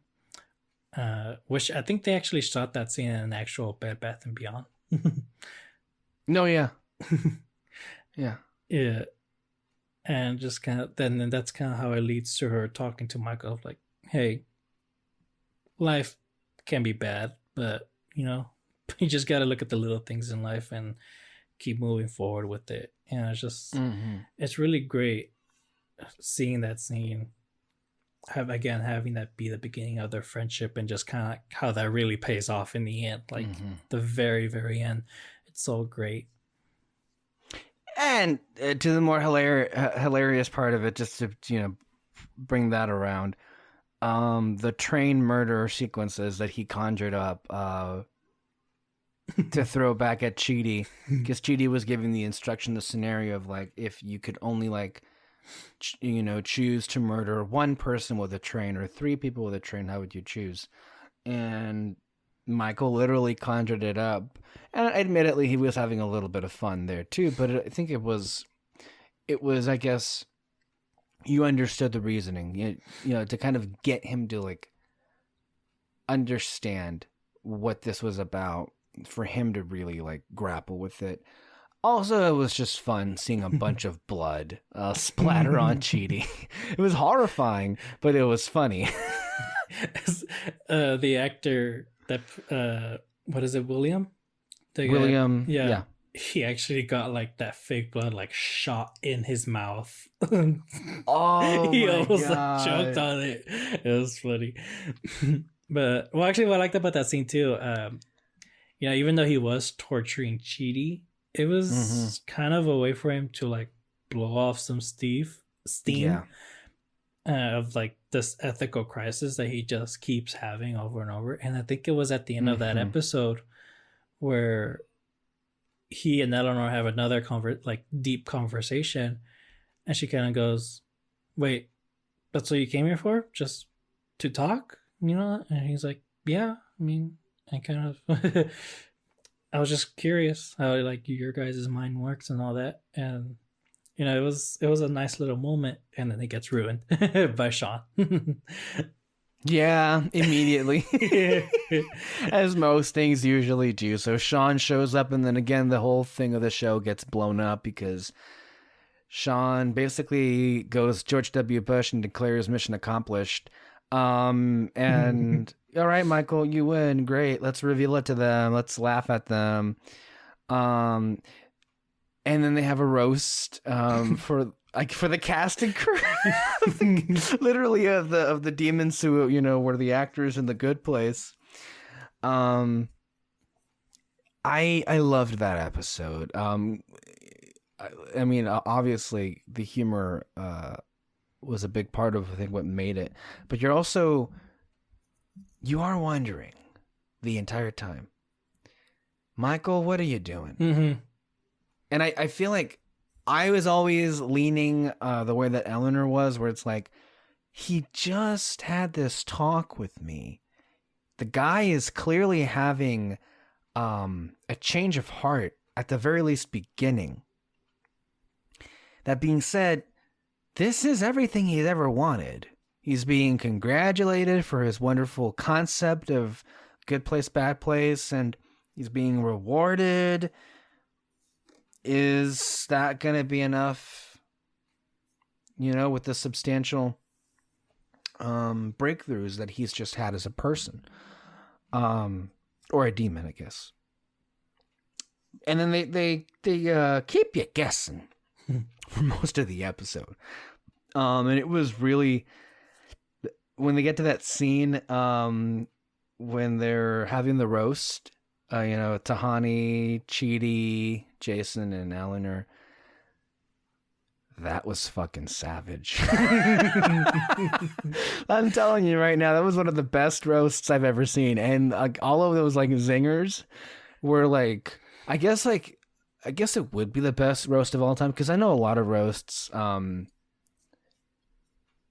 they do hold themselves back some, but they were going all in for how devastating they all were. And then having everyone laugh at their expense. I was laughing, even though I felt bad for them, but it was so hilarious. Yeah. And you can tell how much fun Michael was having that. So you could, and the whole time Eleanor is just looking at him. What are you doing here? Because she believed 100% this is part of the act until that roast. And she was like, I don't know anymore. So that was a good, that's a good way of the show playing with us as well. Because we're sure that no, Michael's not going to sell them out. But then you watch that roast and it's I would run right now if I were you. But I love when it's all revealed and everything. The brilliant way Michael played them. Yeah, no, it's great. What's great about the episode though is it's kind of it's the first one that's very plot driven. All the other episodes, there's no, you just they go through something and they just grow as a character in each episode. But this one though, they had to be very careful in the way they tried to get away from everyone from the bad place. And I love just it really shows just how smart Michael is really his mind works. And I love that little detail though of when he whispered into Janet's ear. Yeah. He's just you see his whispering, and then Vicky goes to her and he's like, what did he tell you? And she's like, something Vicky something. And later on, that's literally what he says. It's something Vicky something. It's a great way to pin the blame on her. It's great. No, but he set her up. He set her up just to get her out of the way with, and it was brilliant. He had them all fooled. And so they all take off after the long night celebration to the medium place to go and capture Eleanor, Chidi, Tahani, and Jason, because they all think that they've gotten away. When in reality, no. He saved them. He saved them from that. And what happens next is they don't know where to go. They just have one more night together, one more fun night together before they basically have to deal with eternal damnation. Yeah. And I love Jason's interpretation of the bad place. He's like, I think my thing is going to be going to a Skrillex concert, and then when I'm waiting for the beat to drop, it's never going to drop. That was a brilliant description. It's so great. Actually, before going forward, we forgot to mention Derek. Yeah, that happened, right? It was a whole episode with Janet, and then she created... that was a good thing that you stopped me, because it also brings in the whole thing with Tahani and Jason. So Janet creates Derek because she's feeling she's going through heartbreak because she had feelings for Jason, and Jason in this, after all the reboots, is growing closer and closer with Tahani. They're developing an interest with each other.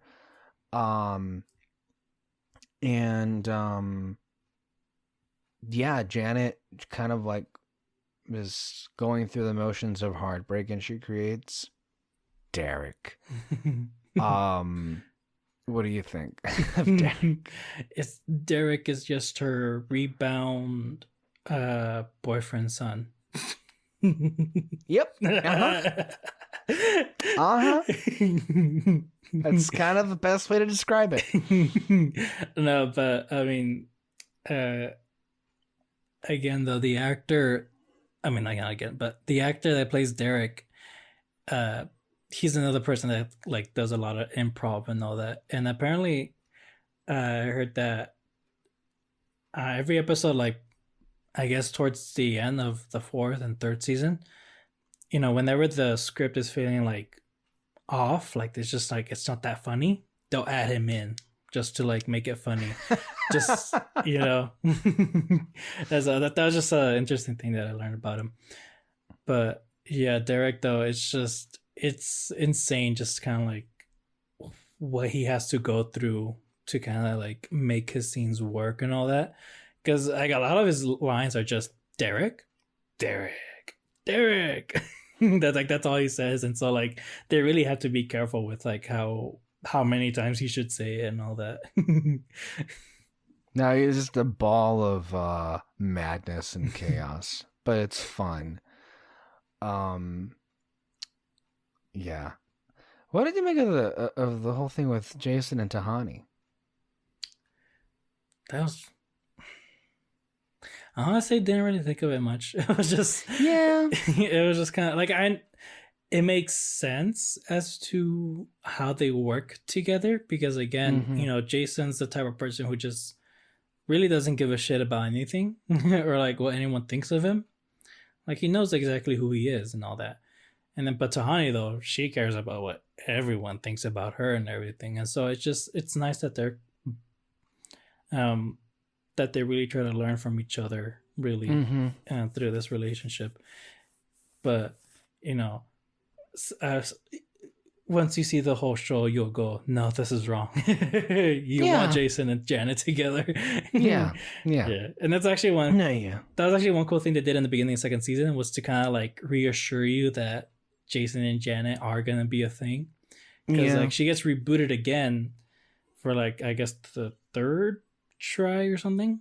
And like you just have this moment together with them being like, hey, like it's basically like the same thing that happened in the 1st season. And it was cool.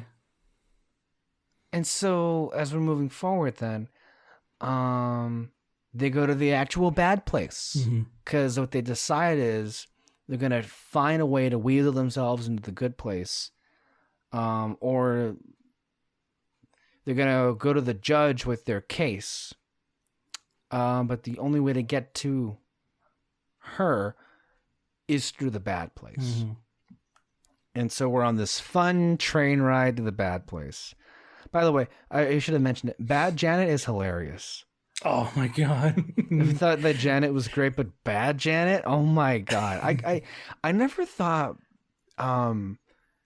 they could make farts funny again, because it's just so played and lowbrow, right, at this day and age. But I don't know. You just wanting her to fart every single time she shows up on screen. She doesn't, although I think most times she does. No, but the writing is just on a level that is like frenetic, right? It's just it happens so quickly, but it's so wonderfully placed here. So they go to the bad place, and then Michael is trying to hijack their way into the portals, into the other, I guess, realms or dimensions, whatever have you. And it's really interesting seeing that, right? Like it's mostly confined to dark rooms, more like a corporate building with, people in professional garb. There's a museum, I guess, of people I like to make fun of, and the new exhibit is, of course, the recent accolade that they're giving Michael at this point in time anyway. And then Michael here is basically trying to find pins. Is that what he's trying to find? Yeah, pins or something? It's a thumbs down pin from the bad place to get through the portal. Right. And at the same time, though, he's completely caught off guard when Sean has, kind of caught on a little bit to where the locations or whereabouts are at. And so Michael realizes that he needs to get the fuck out of there and quickly because he's about to be made. Mm-hmm.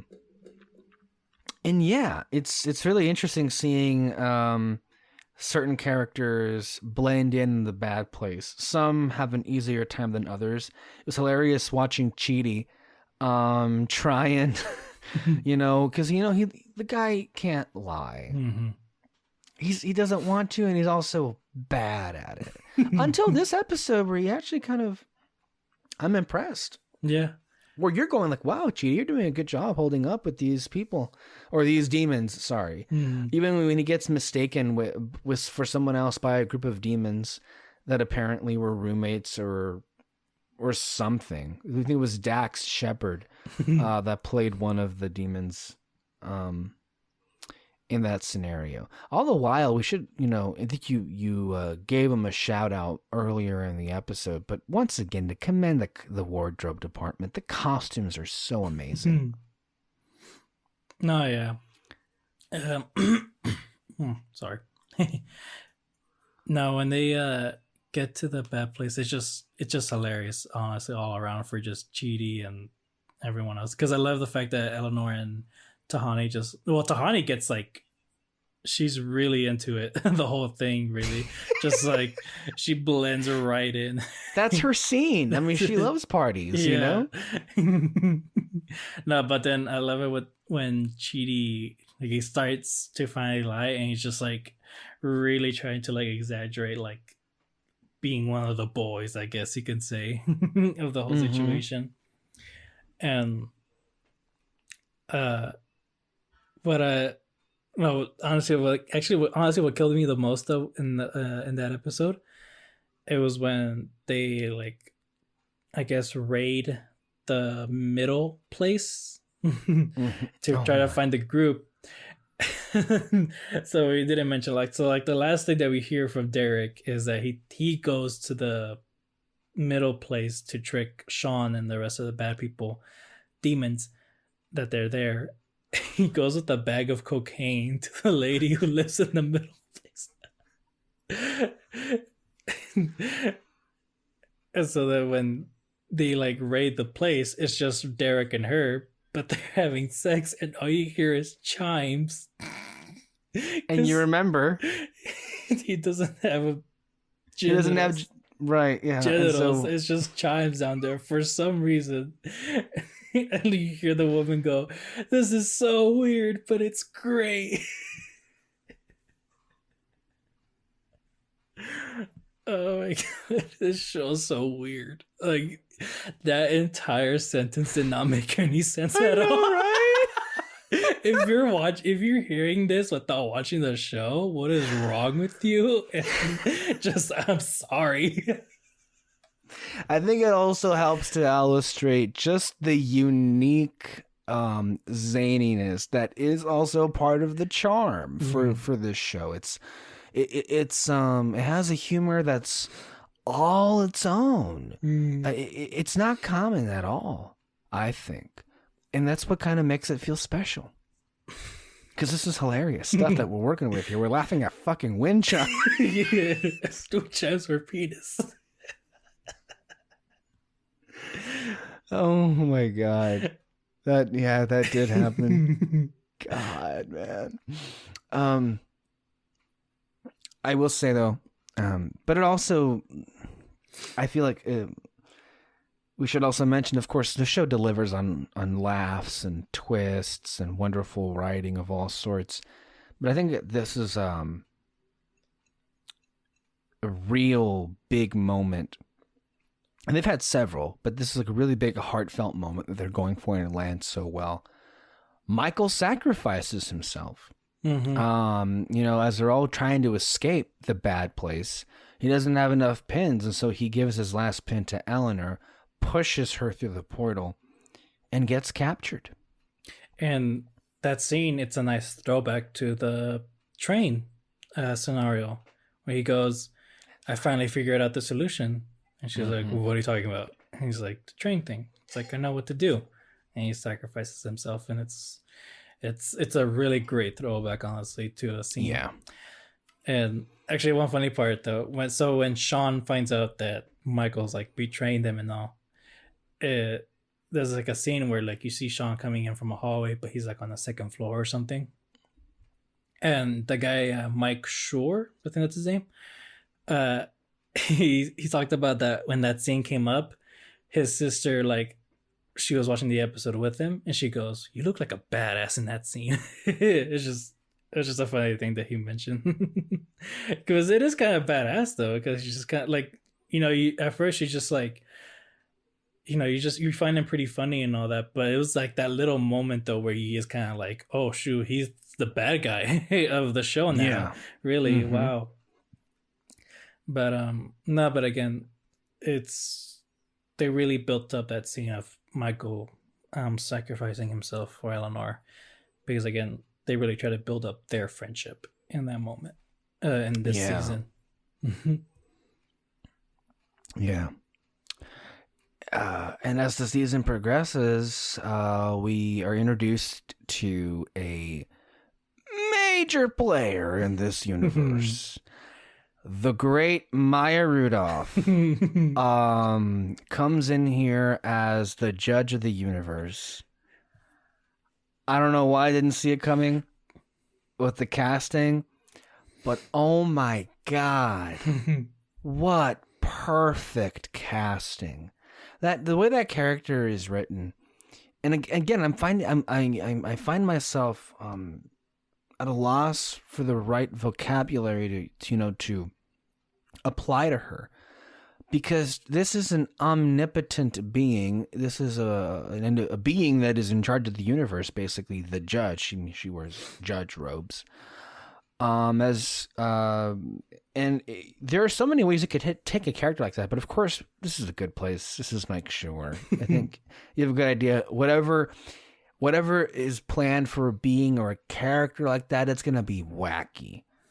And sure enough, she's fun. She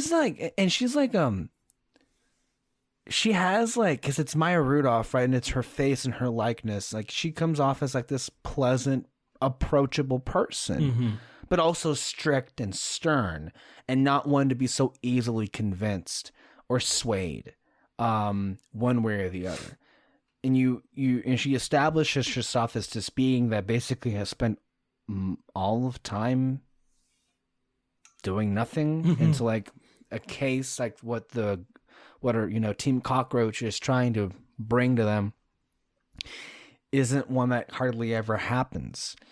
I think later on in the show you figure out why that was, because there's a lot of other players involved, but it's a lot of incompetence going every which direction, it seems like. But with her, she is so good in this role. No, yeah. Like, really, really good, man. No, I was honestly convinced that like she improv like 90% of her lines. Like, yeah. Like, there's no way. It's like not even just like writing great jokes, but like her delivery on everything is just so perfect.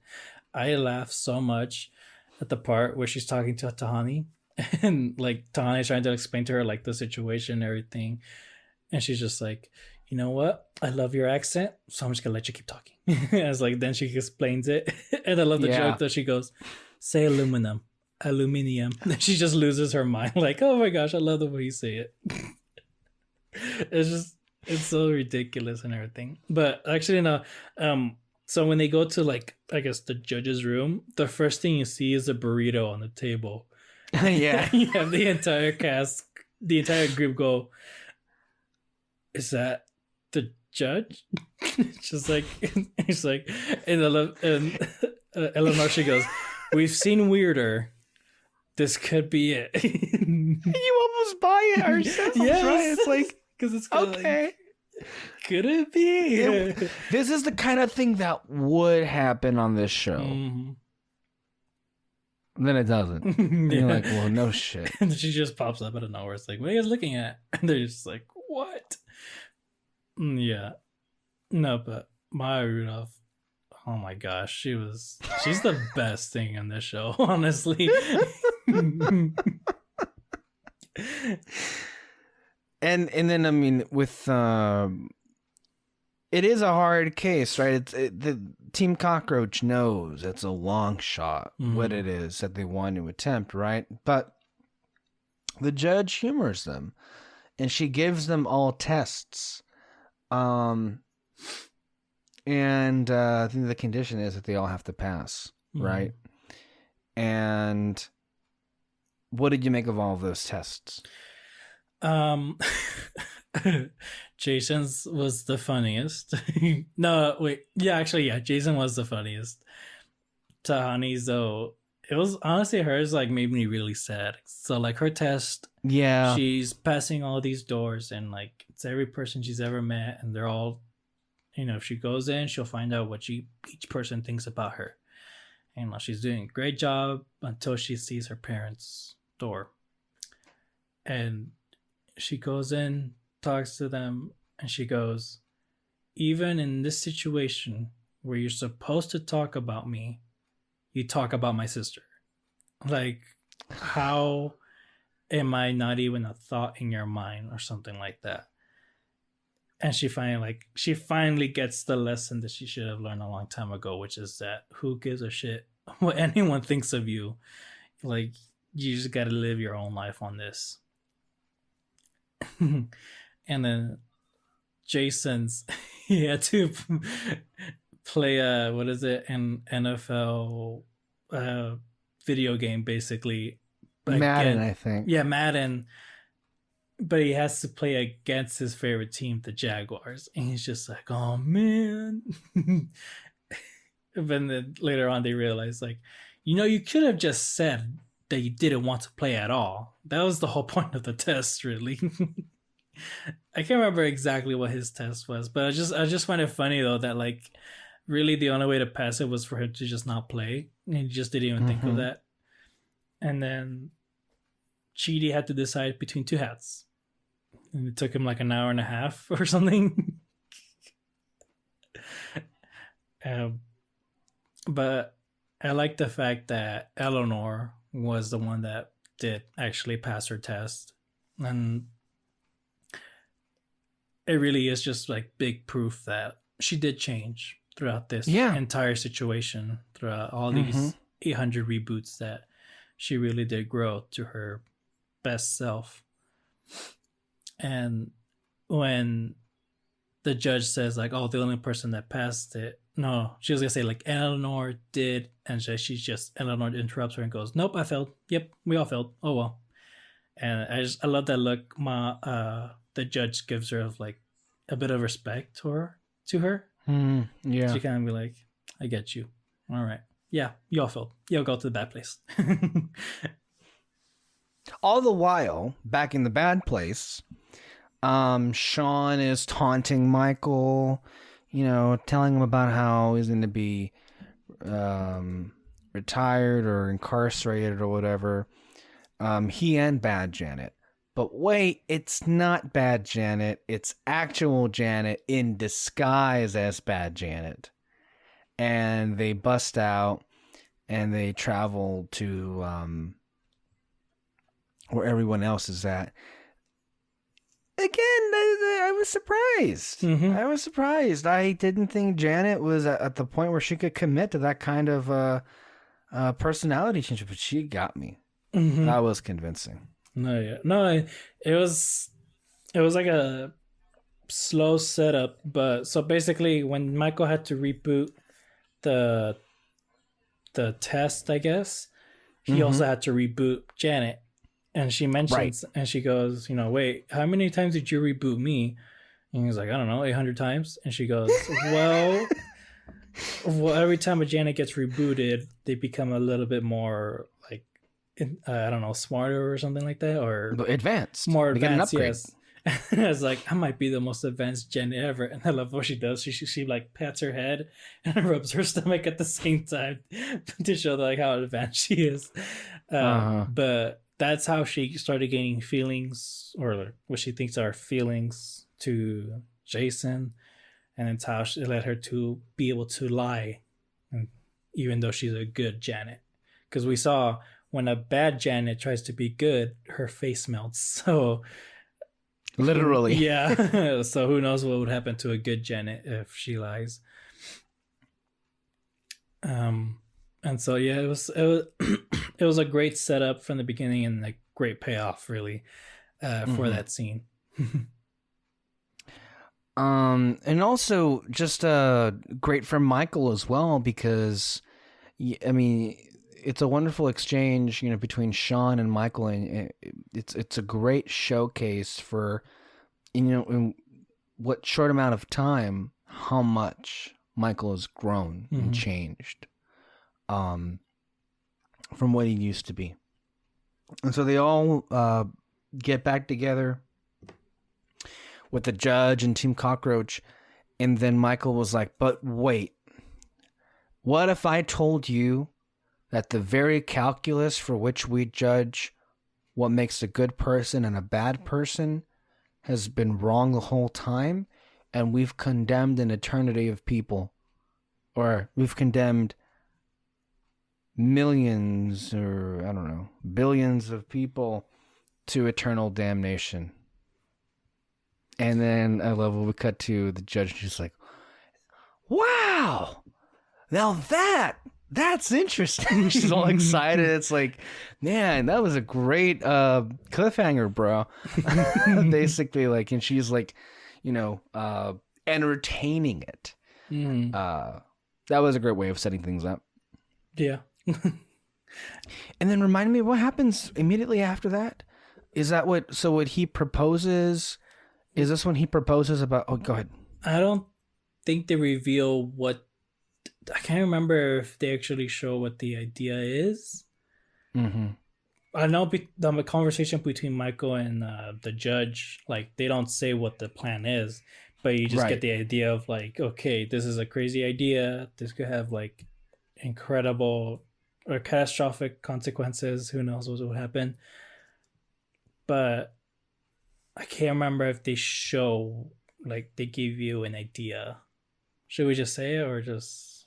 Well, we're going to talk about it right now. Okay, well, so basically the idea is... to prove that Chidi, Tahani, and Jason and Eleanor have changed, or that they're capable of change, and to further prove that the system is wrong.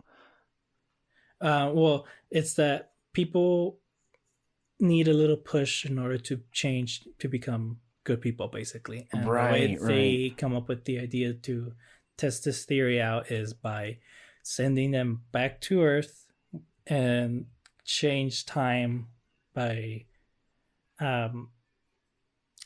making them live, basically. Get them out of their... At the moment of which they died, you push them literally out of the way of what killed them. Yeah, and so that's the idea, and that's the cliffhanger they end on, actually. So, yeah, that was honestly crazy. Just to kind of be like, oh shoot, we're back on Earth. Okay, let's... Yeah, that you didn't expect that. Like, you'd think that at this point you'd be done with the surprises, but no, they consistently, I think, awe you in what they're capable of doing. And then we begin the finale of season 2 back on Earth, as if it never even happened. And we're everyone's back in their lives, and I think correct me if I'm wrong here, but we basically almost entirely focus on Eleanor, right? In the beginning of the third season? No. This is the last episode of season 2. Because the last episode of season 2, it's mostly Eleanor, because Because what happens is she comes back on Earth, and for like 6-ish months, we see her become a better person because of the near life ending situation that she was in. Mm-hmm. But and then we see that Janet and Michael are monitoring all of them, but in particular, I think the focus is on Eleanor, and that Michael visits Eleanor on Earth, because there's that scene in the bar where Eleanor and Michael are talking, and this was why I brought up Cheers, because, and this is an amazing sequence. You had Ted Danson, who played, Sam Malone on Cheers. He basically is dressed as Sam Malone, that character from Cheers, in a similar looking bar.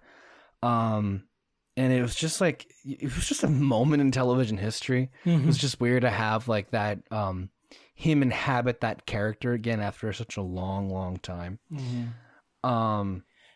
Actually, funny thing about that, he kind of didn't enjoy it. Did he? Yeah. and not in the like I'm done with this character type of thing. No, not like that. It's just that, the thing that sort of represents his character. So in his character in Cheers, like, he's a bit of a ladies' man.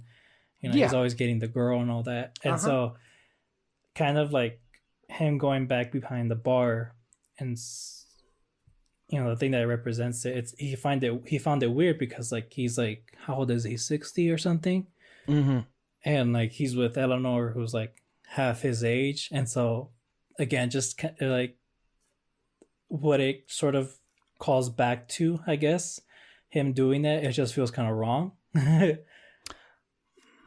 I can definitely see his perspective of it, although I feel like the way that I interpret it was, this would be, of course, this is not literally Sam Malone, first and foremost, but you're trying to basically come across as that. My interpretation of it is this was a much older, more mature, wiser Sam Malone than the one that we knew in Cheers, to where that stuff really wasn't him anymore because people change and grow. So I understand, I guess, a little bit as to why Ted Danson didn't feel okay with that, or he didn't feel like it fit the bill. Yeah. Well, I'll just say I disagree. I think it definitely fit the bill for what that moment required. No, yeah, and I just saw it as like a little callback, like, oh, that's funny, that's it. Yeah, and it's definitely understand that. But also, this another thing though is that the other reason why he kind of felt uncomfortable is because he is not at all like his character in Cheers. He even said, like, in an interview, that like, he's not really much of a ladies' man. Like like a woman can be like right in front of him naked, and like it'll click for him like super late to be like, oh, you like me. Like, this is happening. Yeah, it's funny. But yeah, no, just something that I remembered. Yeah, so we end up in the beginning of the episode, the finale here with season 2, wrapping things up, with everything going well. And then we hit a wall, or Eleanor literally hits a wall, and then she begins to slide back into her old habits, and she's lost. And that moment where Michael comes in at the bar was just him giving another push. To get her to think a little bit differently. And then when she happens upon a lecture given by Chidi at a university in Australia, and I think he mentions one of the reoccurring books that is name dropped all throughout the show, which is What We Owe to Each Other. I think that's even what Michael said to her, is, what do we owe each other? And then she looks up the book, and then she looks at that lecture, and that was his way of like getting Eleanor back with Chidi. because that's the thing that always worked. Is it wasn't just that they were able to get better by themselves. They needed each other to become better people together, to grow together. And then that sets up season 3. Yeah. And this is where we're going to stop. But I think we reached the midpoint of the series. And it's just been a phenomenal 2 seasons. Yeah. It really has. You know? You were. I'm going to clarify one thing before we leave. So you were watching this in real time, all 4 years? I can't remember. I feel like I didn't keep up with a bit of 3rd and 4th season. Just kind of like, kind of binge watched. I think I might have binged like all of season 3, but I had to wait for season 4 for sure. And then, there was like a bit of like a hiatus in season 4. But yeah, but basically though, I did watch it from the very beginning and did try to keep up with it. I wasn't really late to the whole thing, and like I saw the last episode like when it aired. So okay, yeah. It's just overall though, when we look at the first 2 seasons, highly entertaining, but again, like a lot of the things that you and I love, it's grounded in these characters that are flawed, multidimensional, and if they don't work, the show doesn't work, and we don't care about anything at all.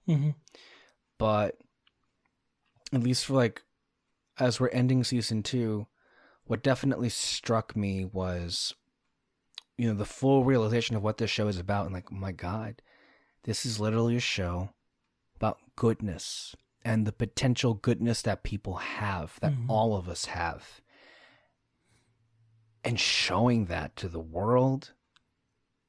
And it's hilarious to me. Maybe that's the wrong word. Maybe it's also kind of momentous that the show that is about spreading the idea that anybody has the capacity to be good, that we all should strive to be decent and kind, comes in the era of Donald Trump. Maybe it was fate, but we definitely, I really wondered. I caught myself wondering many times what kind of an impact the show would have had on me had I watched it in real time. Because let me just tell you, what the first 2 seasons are concerned, this just made me so inspired and hopeful about the future of our planet, the future of our civilization. And that there is still goodness in people, and that we will have opportunities to be good and to be kind and do the right thing. Especially in 2020, where like it has been a desolate year. A desolate year full of absolute tragedy, horror, and hopelessness. If there was ever a time to watch this show, if you're out there listening to this podcast, it is entertaining, it is hilarious, it is well written. But I also am going to make the case that this show is good for the soul. It's good for you. It just gets you on a kind of mindset that you wouldn't be if you just stick your head out the window and you see the kind of conditions that the world is in right now. If you need something to uplift you and to motivate you and to give you some semblance of hope, this is it.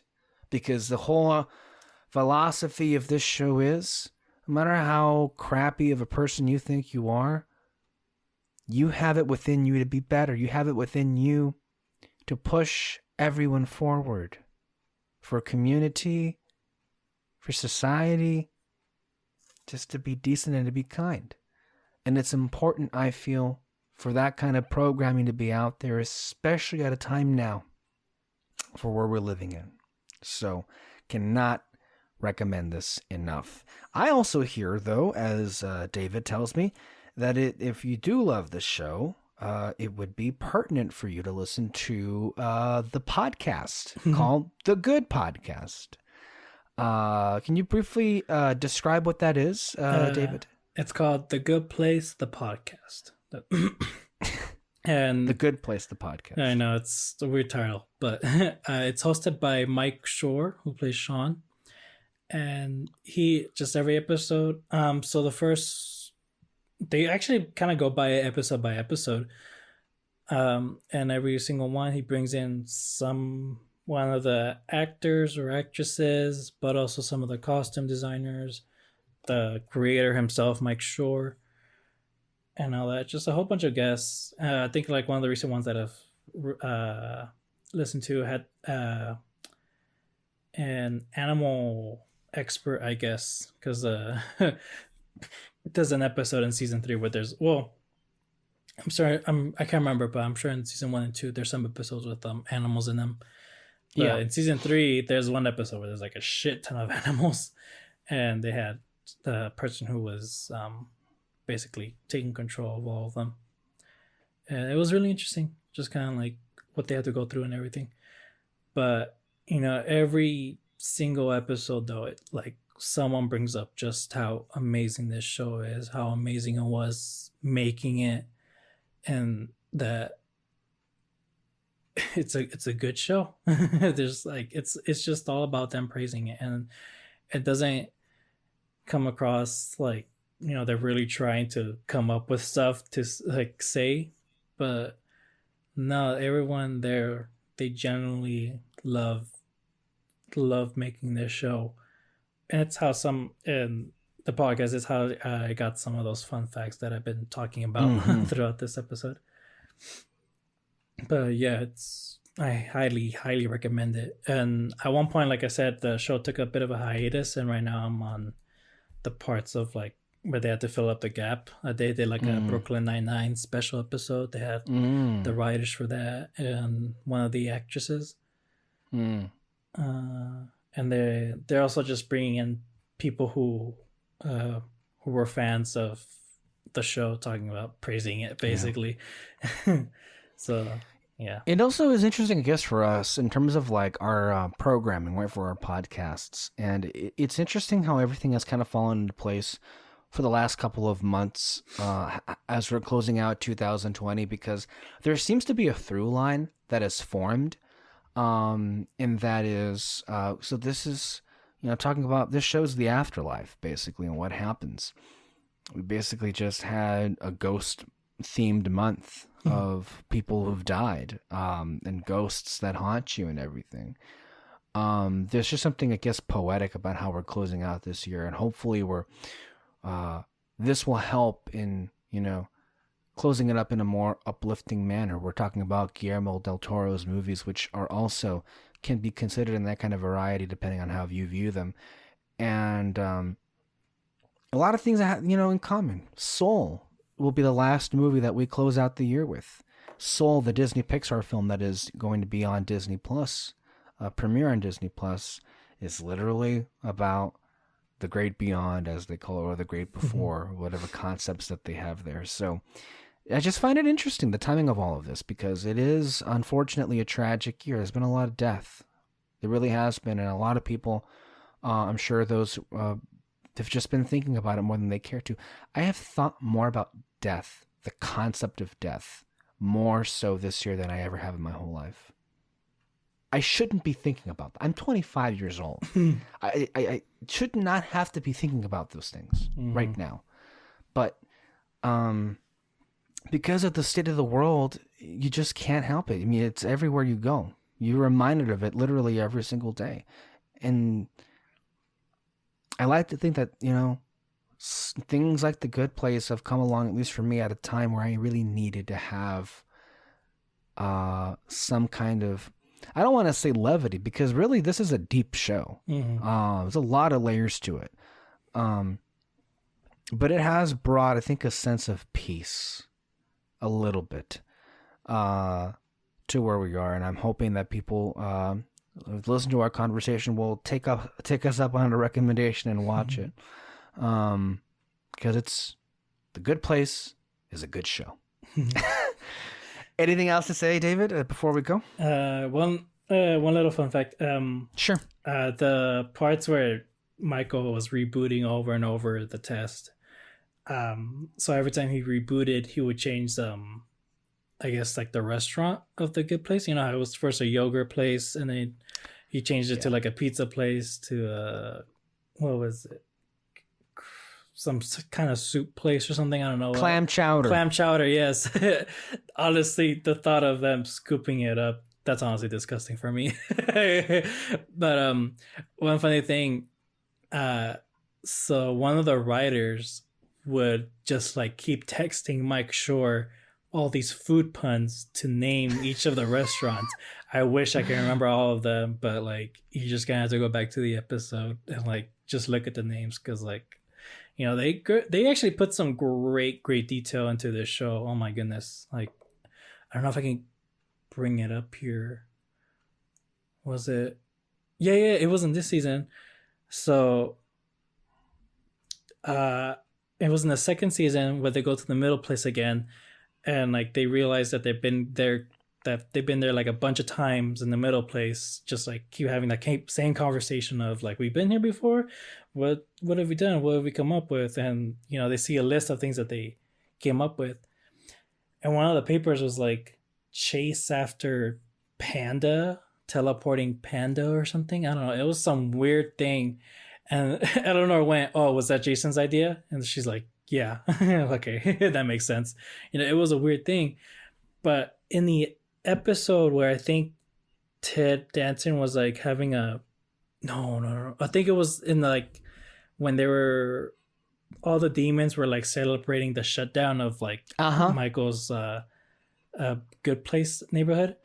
You see a teleporting, like some panda like in the background, very, very quick, like blinking you'll miss it moment, but it's there. Like they make some great details into this. Yeah, it's a great asset of the show. There is just so much detail littered into it. A lot of great Easter eggs. A lot of it you think is throwaway. Some of it might actually be potential setup for later on. No, it's a very well produced show. Honestly, maybe one of the best I've seen. With just the attention to detail is impeccable. And the care for it as well. It's one of those things, it's one of these shows where you know that everyone behind the scenes really fucking loves the job that they're doing. And they really care for it and craft this world with such love. I think it comes across. Yeah. As a matter of fact. Very so. Well, anyway, of course, there are more thoughts about the show, about what it's meant to us, and also the wonderful things that happened that are quite profound. But that will happen in our second installment when we cover seasons 3 and 4 of The Good Place. I'm hoping to have Peter on for that discussion. We should, Kyle did watch the first 2 seasons of The Good Place, and he also was a fan. He didn't watch the last 2 for reasons I don't know. And Alexis Moreno is currently in exile, I guess, for the time being. They've had some internal disagreements and fights, and so she's, choosing to take the month off, it seems. But you can catch her in the Fantasy Fair, which is having a Muppet Month this November. Movies like the Muppets movie, Treasure Island, Most Wanted, all of that and more. As well as here, Peter and I will cover Guillermo del Toro. So stay with us. We have a wonderful month to come. We have a wonderful year left to ring it out. Provided, of course, the election doesn't go in a disaster, because if it does, there may be a delay in these programs. because we will be depressed or because the government will have shut us down. We would have been arrested and executed for being, I guess, enemies of the state. So we're going to have a fun November, aren't we? You can catch our episodes every single Sunday, sometimes on Thursdays, Fantasy Fair on Friday, and so on and so forth. Thank you, David, for being here. We'll catch you all next time under our red spotlight. Bye-bye. Bye.